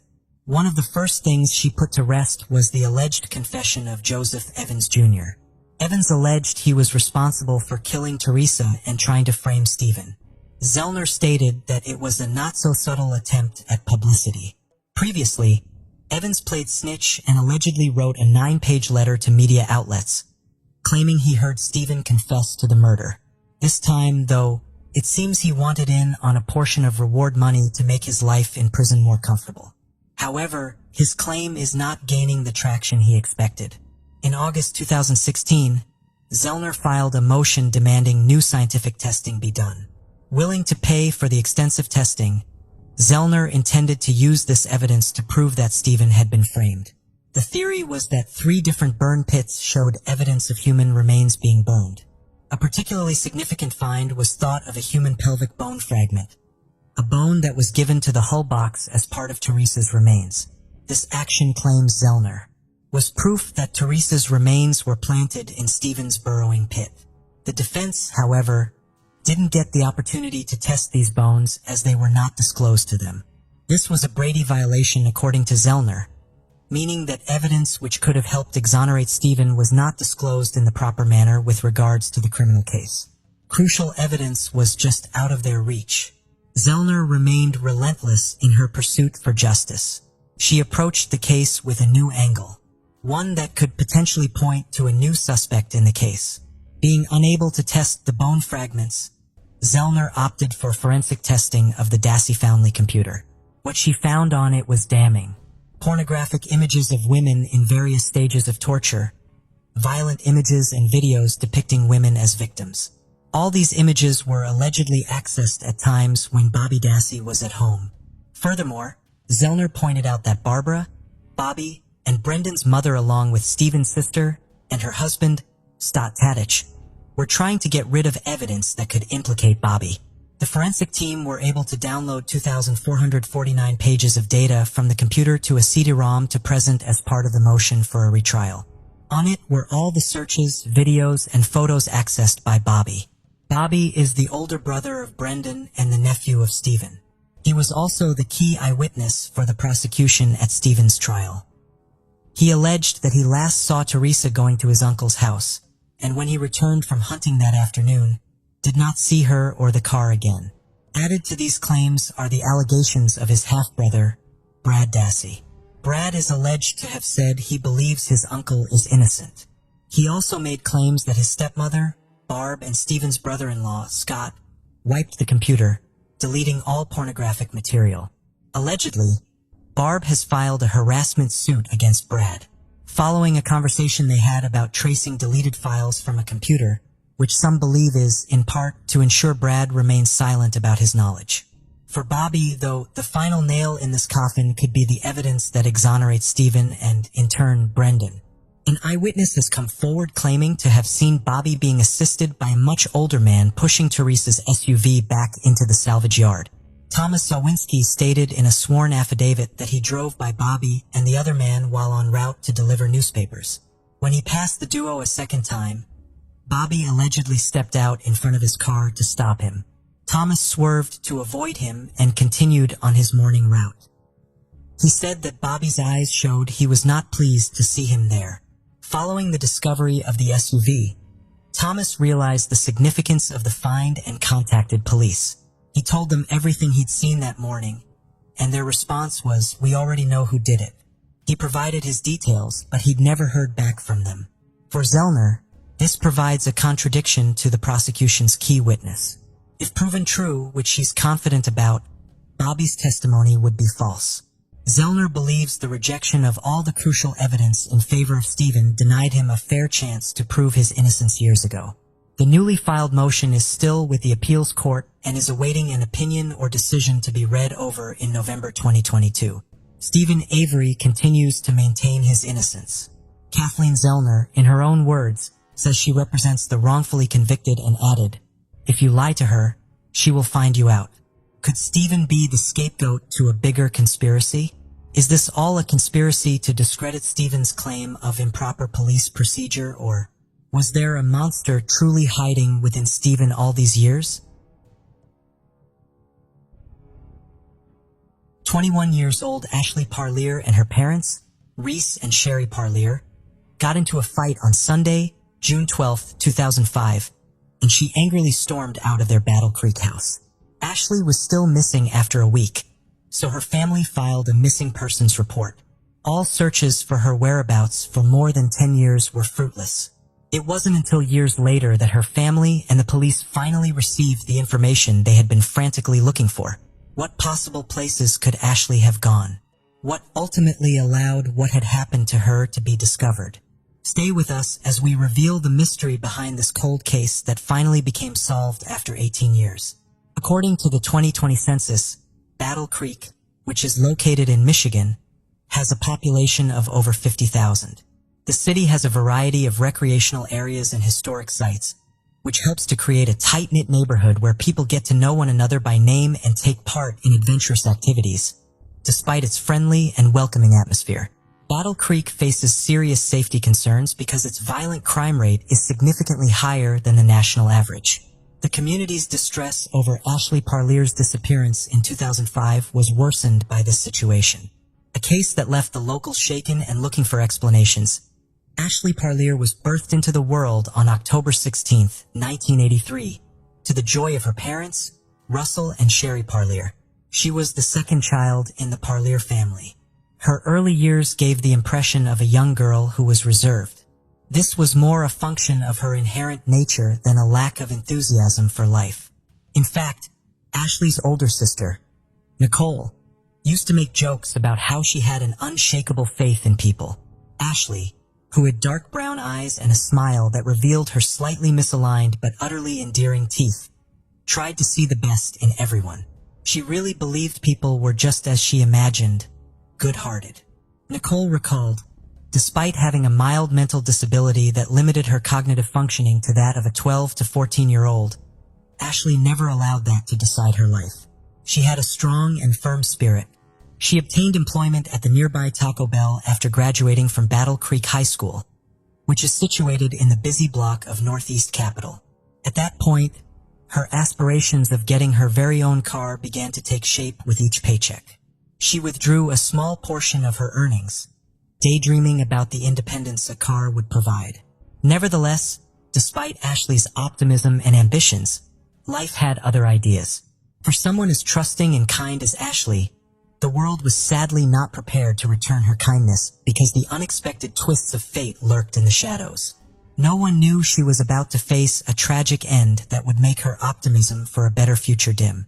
21 years old Ashley Parlear had a slim build and weighed just under 100 pounds. She stood at 5 feet 9 inches. Even the smallest physical change was bound to be significant for someone of her stature. This was especially true for her adoring parents, who on the fateful day of June 12, 2005, noticed an odd bump on their daughter's body. Ashley's parents' first worries centered on her well-being because of her kind nature and exceptional mental capacity. The potential health repercussions added to their concerns, and they were eager to have her examined. They believed that prenatal care was crucial if Ashley were to be pregnant. Nobody, least of all Ashley, found the realization, the worries, or the discussions that followed easy. After a heated argument, the atmosphere in the Parlear home in Bedford Township's urban neighborhood grew more tense. Ashley was distraught and hastily left the family home. She didn't take a lot of things, but she did have about $700 in cash. She didn't have a car, a license, a phone, or a credit card, so this money was her only option. Initially, it was assumed that Ashley's departure was due to her needing a break some time to settle down. Spend a day or two at a friend's house if possible. This hope was clunted by the Parlear family. However, a growing sense of dread crept over the Parlear family as the minutes turned into hours and the hours into days. The family's optimism slowly gave way to panic. Every missed call and every knock on the door that was in Ashley's troubled her family and made the once bustling house quiet. The Parlear family couldn't wait any longer as the days went by, and their worst nightmares started to materialize into a terrifying reality. They decided to call the police and file a missing person report for Ashley after realizing something was seriously wrong. Their expectations are replaced by grief and anxiety. Detectives started looking into Ashley Parlear's mysterious disappearance right away. The evidence appears scanty at first, in the hopes that someone had seen something or heard anything that could lead to her whereabouts. The public was shown a picture of Ashley wearing a checkered shirt with blue jeans and brown leather sandals. Although Ashley Parlear had a distinctive and memorable physical appearance, her emotional state before going missing was a major cause for concern. The case became more complicated as a result of her unplanned pregnancy, vulnerability as a result of her mental capacity, and the significant argument she had with her family just before she vanished. There were numerous reported sightings of Ashley coming from the Houghton Lake region, which seemed like a promising lead. Hopes for her safe return temporarily eased the family's desperation. This glimmer of hope, however, was fleeting, as each reported sighting proved to be a dead end, leaving the family and the detectives frustrated. The detectives then focused on Ashley's parents, Sherry and Russell Parlear, who were the people Ashley was closest to, particularly as a result of the delay in reporting her disappearance. Her parents came under suspicion. Russell willingly agreed to a polygraph test and passed. Sherry refused to, citing her health issues. Sherry was later reported to be displaying early signs of Huntington's disease. Ashley's sister, Nicole, emphasized how unusual Ashley's extended absence was and how out of character this behavior was for her. After the heated argument, the family had simply assumed she was cooling off at a friend's house and had been waiting for her to return home. This foolish assumption caused them to delay calling the police, complicating the investigation. As the detectives made attempts to contact Ashley's ex-boyfriend, who is thought to be the father of her unborn child but whose identity has not been made public, the web of suspicion grew. He was dating another woman at the time who was also carrying his child.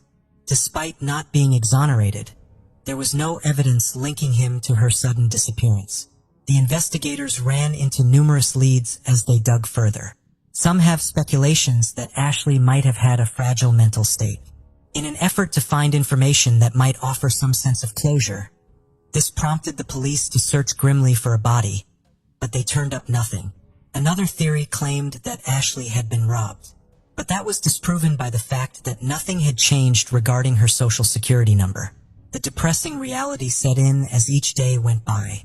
Reluctantly, the detectives came to the conclusion that Ashley might have been the victim of murder. They believed she had passed away. Despite the best efforts of the Battle Creek Police Department, the case grew colder with each passing year. Numerous officers investigated Ashley's mystified disappearance over the course of 18 years. They had several persons of interest, but no hard evidence against any of them. So the case went cold again. In a shocking turn of events, the case was turned over to the Sheriff's Department in 2020 due to rumors that Ashley may have been murdered outside of Battle Creek City. The mysteries appeared to be at a standstill until 2021, when an unexpected development rekindled the case's hopes of being solved. But as the years passed, the light of hope faded.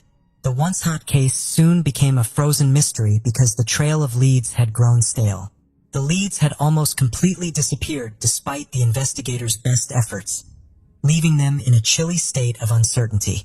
The investigation into the disappearance of Ashley Parlier had once more produced no fresh leads, no conclusive proof, and a plethora of unanswered questions.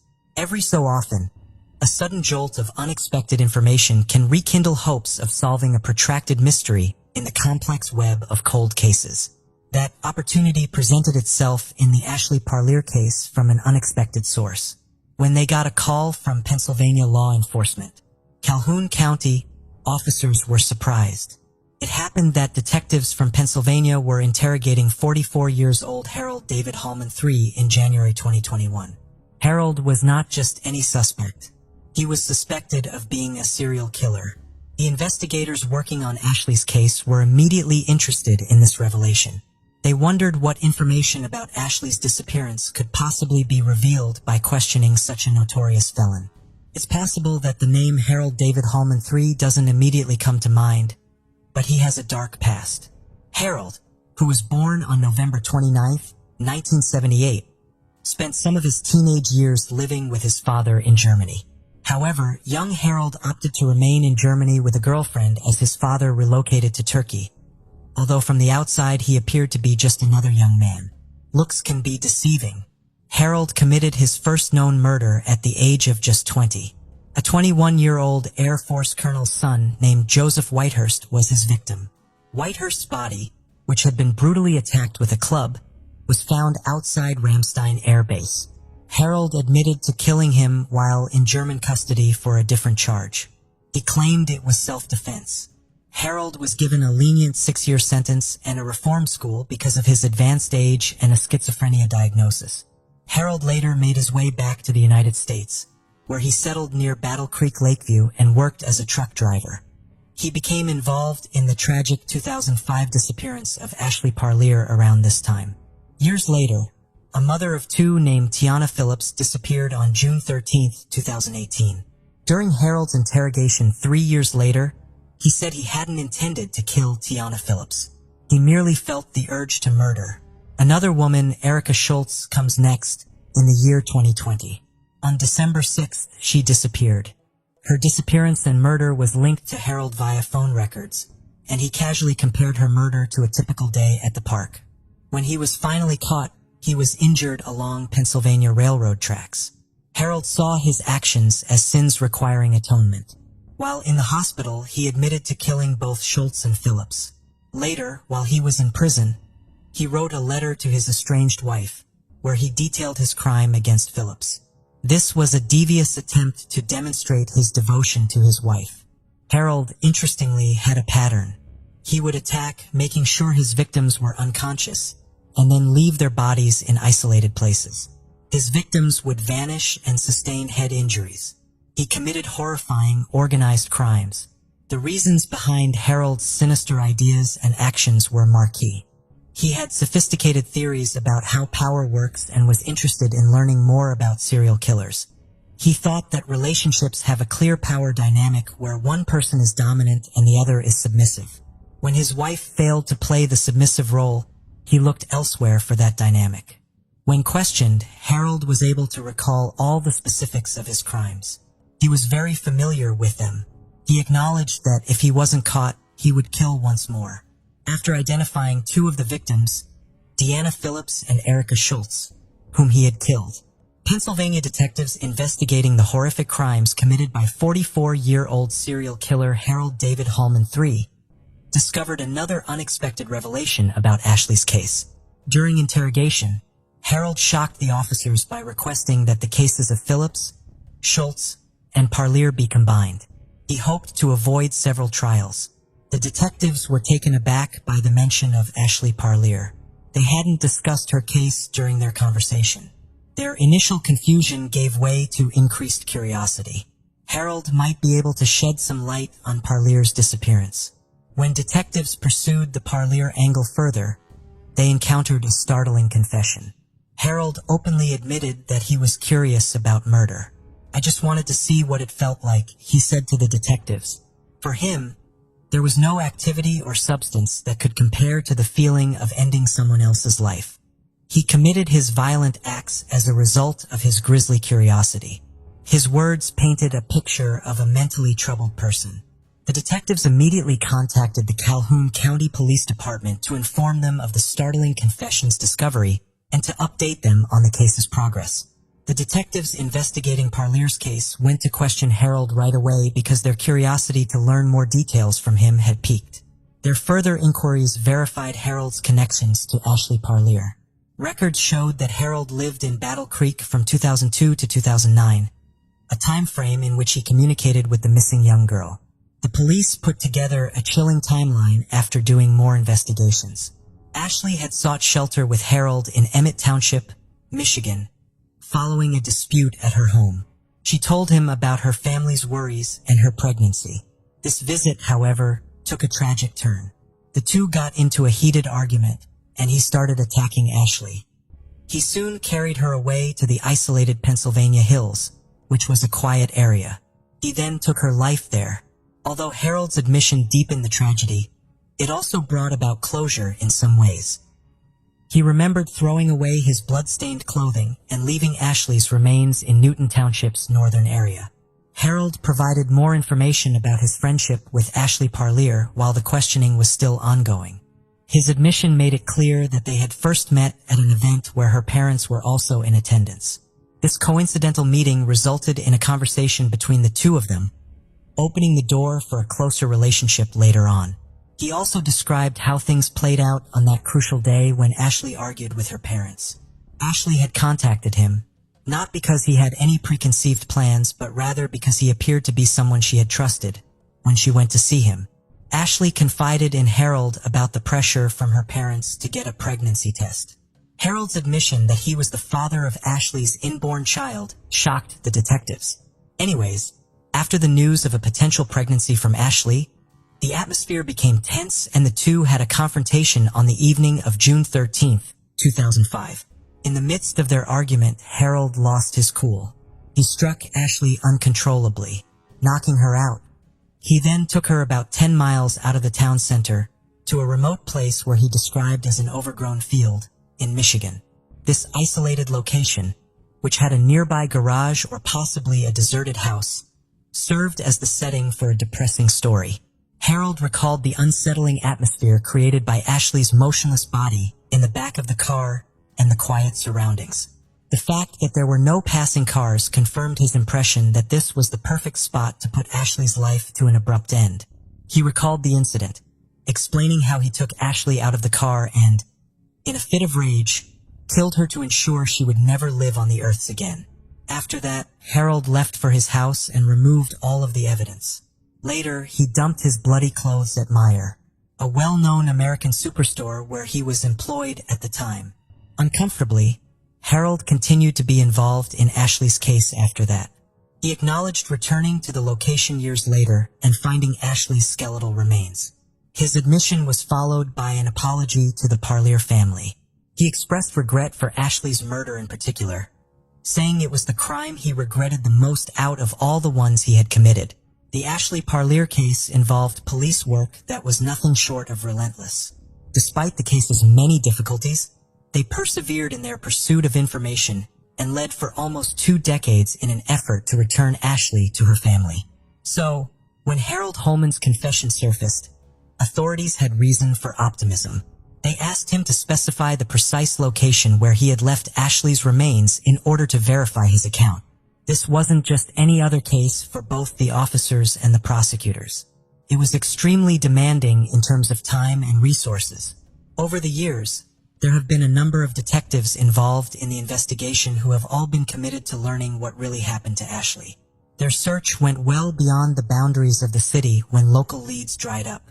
They traveled all over the country, contacting potential witnesses and looking for any leads in diverse locations like California, Maryland, and Pennsylvania. Detective John Pignataro from the Calhoun County Sheriff's Department, Detective Dave Fominga, and Detective Sergeant Chris Suarez from the Michigan State Police made up the strong investigative team. Thanks to their combined efforts, they eventually arrived at a wooded area along a 6.5-mile road in Newton Township, just south of Battle Creek. On March 30th, 2022, there was a lot of searching going on. Almost 24 officers searched the area for hours in an effort to find Ashley, but they were unsuccessful. Locals mentioned that the landscape had drastically changed since Ashley's disappearance, which added another level of complexity. What was once a farmland had been divided up and sold over the years to different owners. Despite the focus of the search and the optimism expressed in Harold's confession, a significant obstacle materialized. Harold had trouble remembering the precise location where he had left Ashley after all these years. He struggled to locate the location because of the changes brought on by years of development in the area. The hunt for Ashley continues despite the absence of any remains. The police are still fully committed to solving this heartbreaking case, and they do so in the hopes that that day will come. Considering the degree of such investigations, Harold Holman's trial in connection with Parlier's case followed a fairly straightforward course. It's crucial to remember that Harold had already been found guilty of killing 2 other women by the time he went on trial. The proceedings were hampered by this dismal track record. Even with these prior convictions, it was surprising to hear Harold express a real fear of the death penalty. Prior to the trial, he had been detained at the Luzerne County Jail. He chose a wise legal course in February 2023 when he pleaded guilty to Ashley Parlier's second-degree murder. He entered the plea as part of a deal with the district attorney's office in Luzerne County.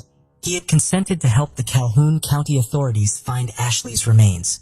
In exchange, he would be spared the imminent threat of the death penalty. Both the defense and the prosecution presented their cases during the trial. The prosecution emphasized the seriousness of Harold's crimes, particularly in light of his prior convictions, while Harold's defense likely focused on his cooperation with the police and his plea agreement. The most anticipated testimony was Harold's own, so to speak.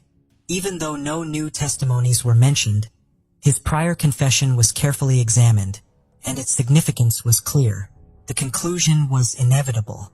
Harold, the man who had killed multiple people, would not be eligible for parole. Instead, he would serve 2 life sentences plus an additional life sentence.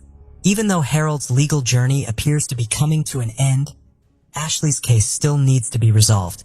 The Calhoun County Sheriff's Office is still looking for information that could lead to the discovery of Ashley's remains. One has urged to contact the Calhoun County Sheriff's Office directly at 269-781-0880 if they have any information about the case. They are still as committed as ever to getting the information they need. The family of Ashley Parlier was plagued by the case for almost 2 decades. Sherry and Russell, her parents, tragically passed away in 2020 without ever learning what had become of their daughter. Nicole, the sister of Ashley, was suffering more and more. She discovered that Ashley had been betrayed by Harold after she had sought refuge with him. Nicole's sorrow was evident. She bemoaned the fact that her parents weren't able to hear this, as she thought back on the tragedy and suspicion that surrounded her family 18 years ago. Nicole made friends with the sisters of the victims. They stood as one, sharing their common grief and concentrating on remembering their loved ones rather than the men who had taken them away. Nicole firmly stated in an interview, "We're going to remember how they were good people." The family now has closure, and even though they are still looking for Ashley's remains, they are also aware of the heartbreaking truth. What could have compelled Harold to carry out such a wicked deed? And how did he avoid capture for so long?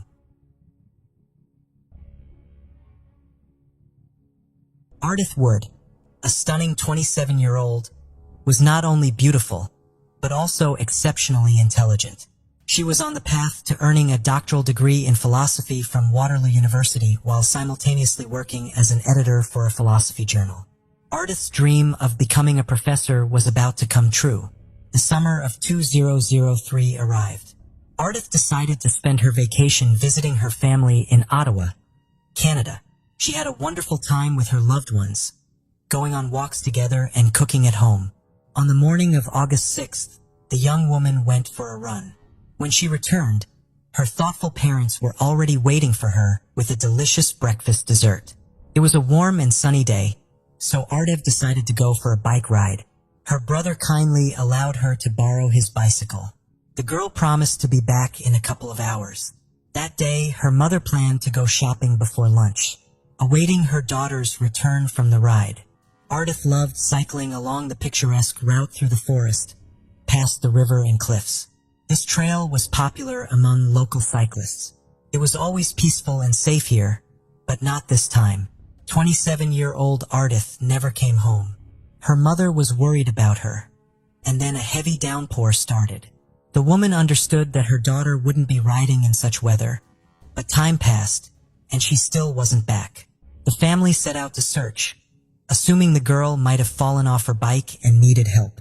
Bike paths wound through the entire city, and they didn't know which direction Ardith had gone this time, so her relatives searched all over town. Their efforts were fruitless, and when it got dark, they went to the police. Due to the bad weather, the search was postponed until morning. The next day was no news about Ardith. One of the largest search operations in Ottawa's history began. It involved rescuers, police officers, dog handlers with their canines and helicopters. In total, about 1,000 people, including numerous volunteers. Ardith's family actively participated in the search, posting flyers with the girl's photo all around the city. But the first few days yielded no progress. The police turned to the public for help. Soon a call came from a local resident. She said that on the day of Ardith's disappearance, she was in the forest on the bike path and saw a creepy guy with a bicycle there. The witness described him as a young man with a pleasant appearance, well-dressed, but behaving extremely suspiciously. His conduct was frightening. It turned out the stranger had tried to push the girl off her bike and drag her into the bushes. Fortunately, other people appeared on the trail.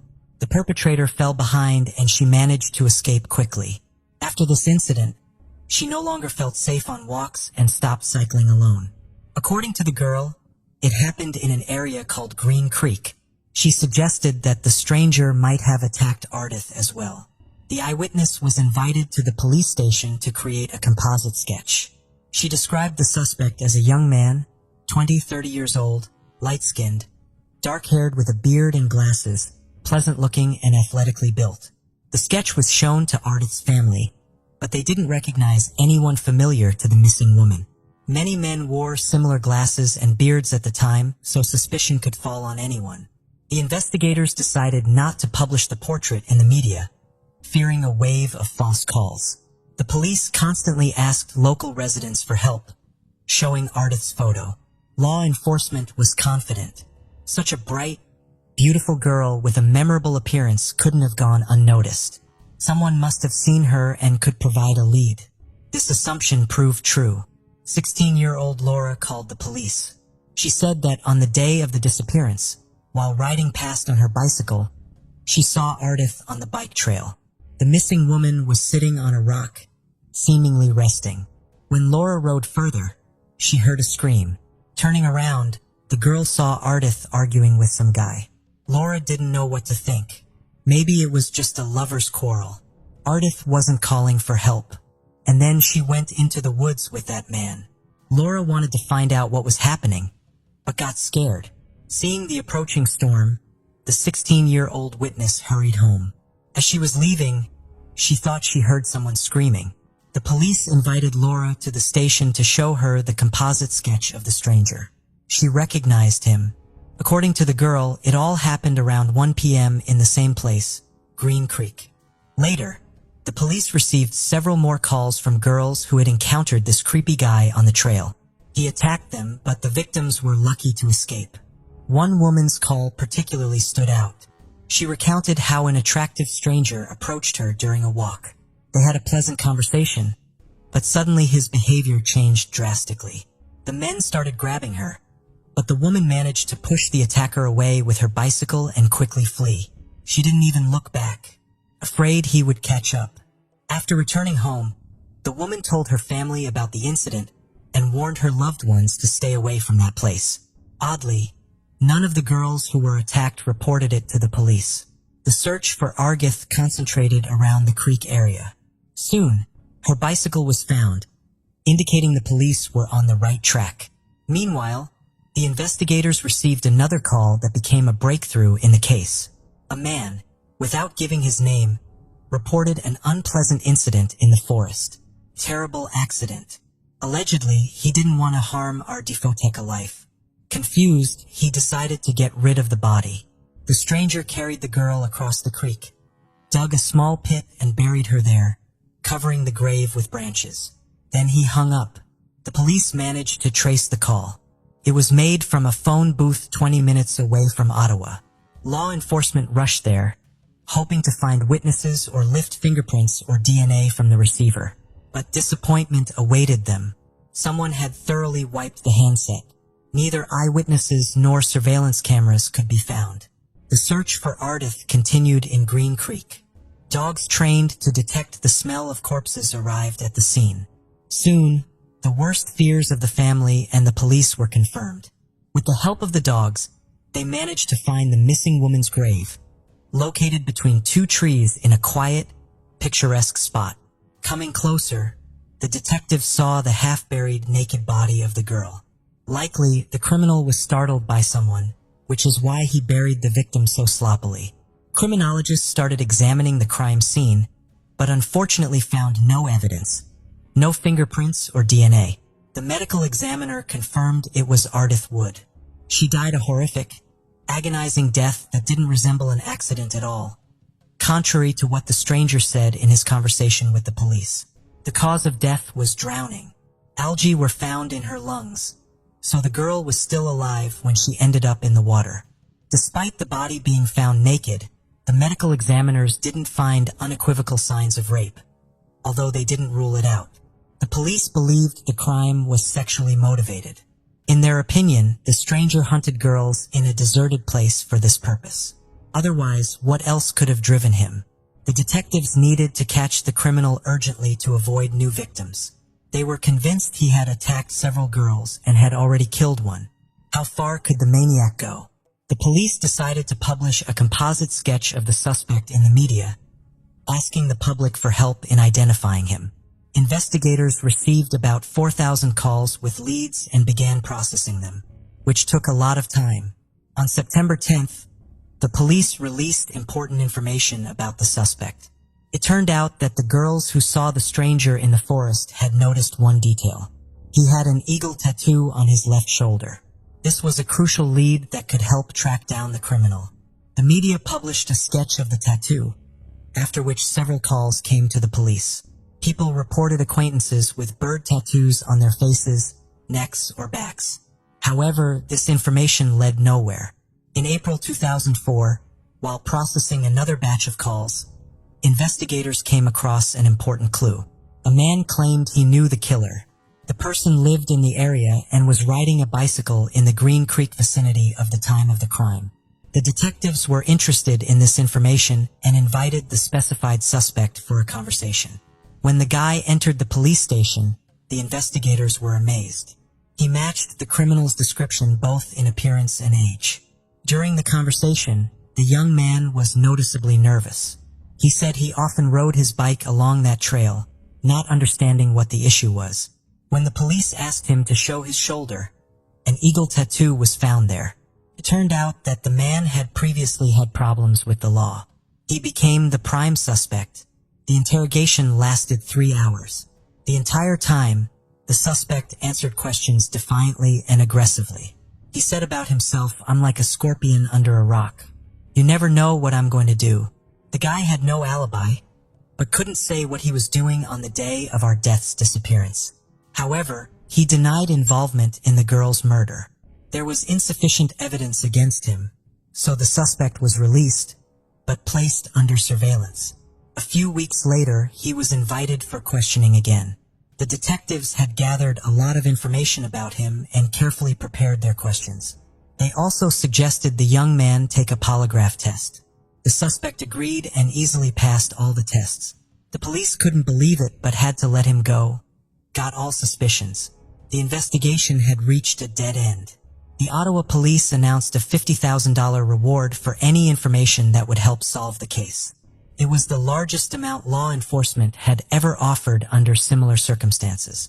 Soon, about 5,000 calls with leads came in, which the police began to check. One portion of information mentioned the name Christopher Myers, which caught the investigators' attention. It turned out he had previous convictions for selling prohibited substances. Colleagues described 25-year-old Chris as a quiet, non-confrontational, and even inconspicuous guy who worked as a janitor. His face was remarkably similar to the composite sketch of the suspect. Moreover, he had the same beard. The police were delighted, thinking they had finally found the right man. But it turned out Christopher had an alibi for the day of our death's disappearance. The landlady of the apartment he was renting claimed that on August 6, 2003, the young man was at home in the morning and then went to work at a restaurant.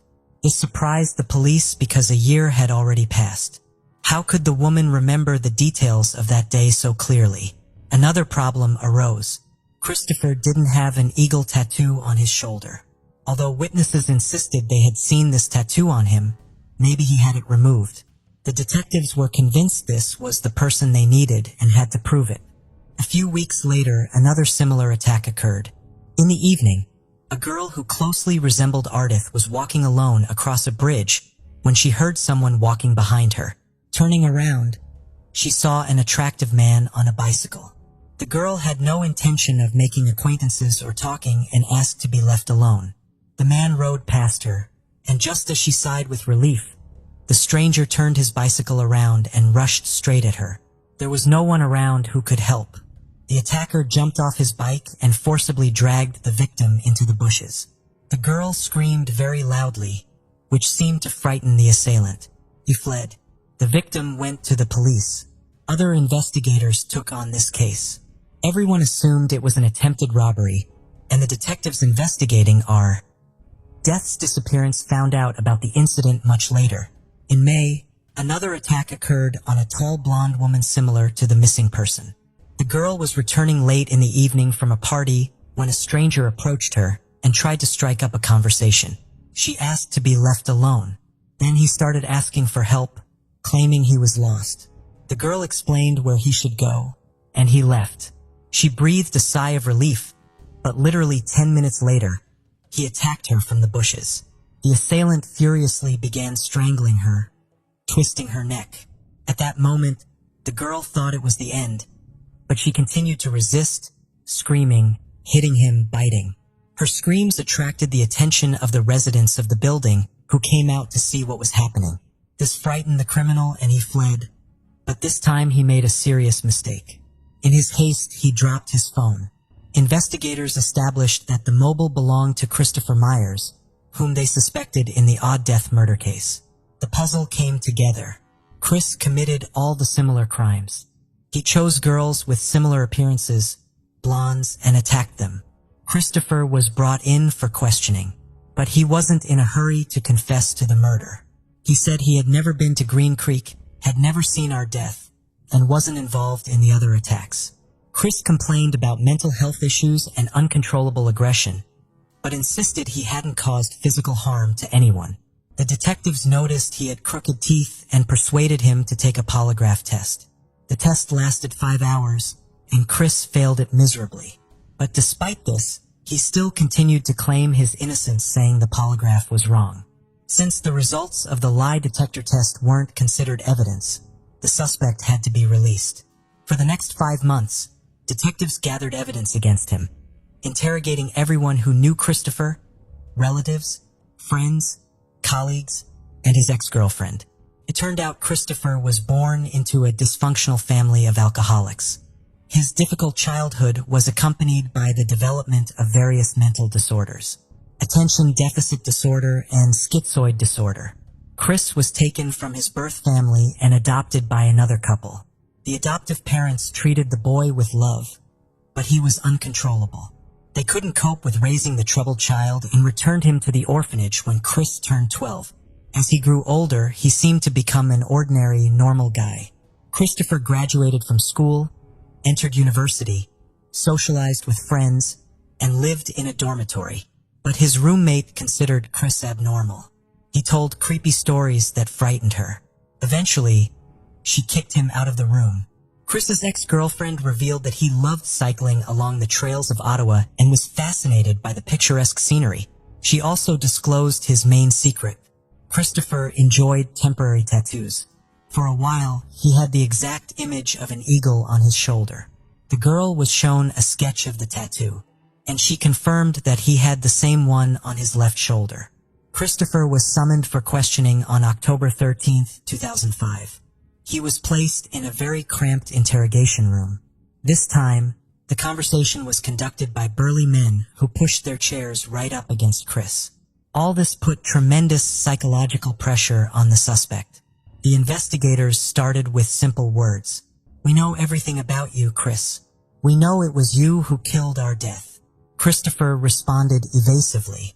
3 hours later, he began to give testimony. Confused and inconsistent, Chris admitted that he was in Green Creek that day and met our death. Struck by her beauty, he decided to get acquainted. He started giving compliments, chatting nicely, and then invited the girl into the woods, and she agreed. Once there, Christopher began hugging and kissing her, showing the detectives exactly how. And then, according to him, it all ended. Ardith recoiled from him.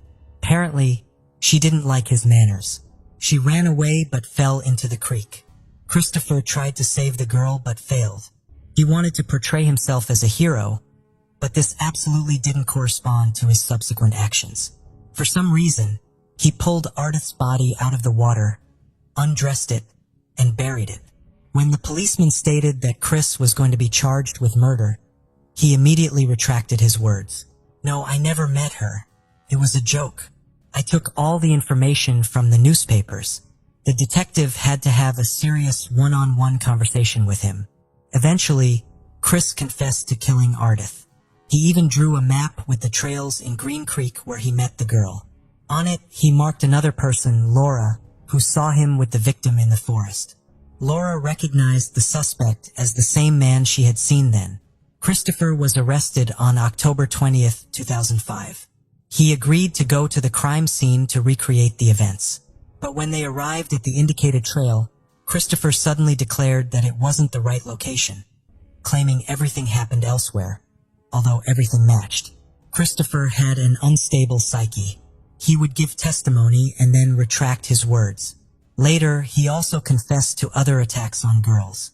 He was charged with additional crimes for these offenses. At the trial, the lawyer stated that Christopher was just a troubled young man. At first, the accused denied his previous confessions. But later, on the advice of his defense attorney, he decided to make a deal with the investigation and plead guilty.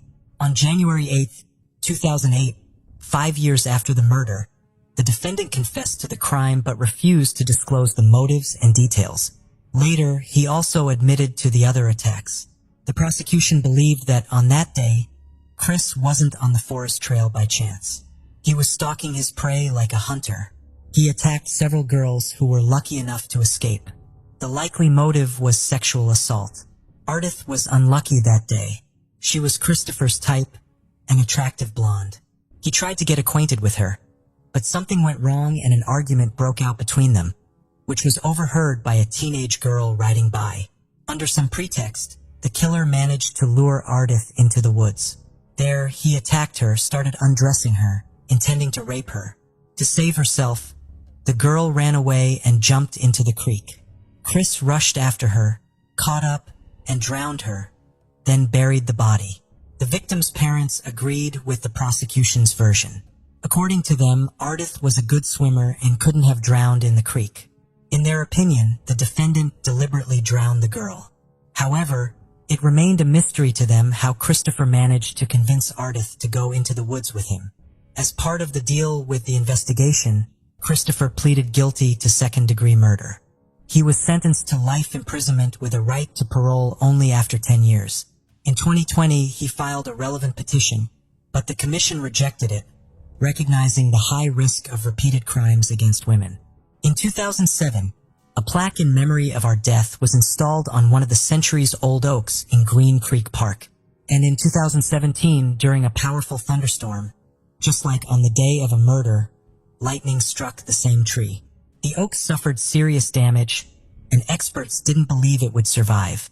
But a miracle happened. The mighty tree withstood. It still grows as a living monument to the girl who was killed nearby. Thank you for joining us on this journey into the depths of unsolved mysteries. Cold cases not only challenge our understanding of the past, but also ignite our curiosity and determination for answers. Remember to subscribe to stay updated on our latest investigations. And if you have any information regarding the cases we've covered, don't hesitate to reach out. Together, we can shed light on the shadows of the past and bring closure to those who seek it. Until next time, stay vigilant, stay curious, and never stop seeking the truth.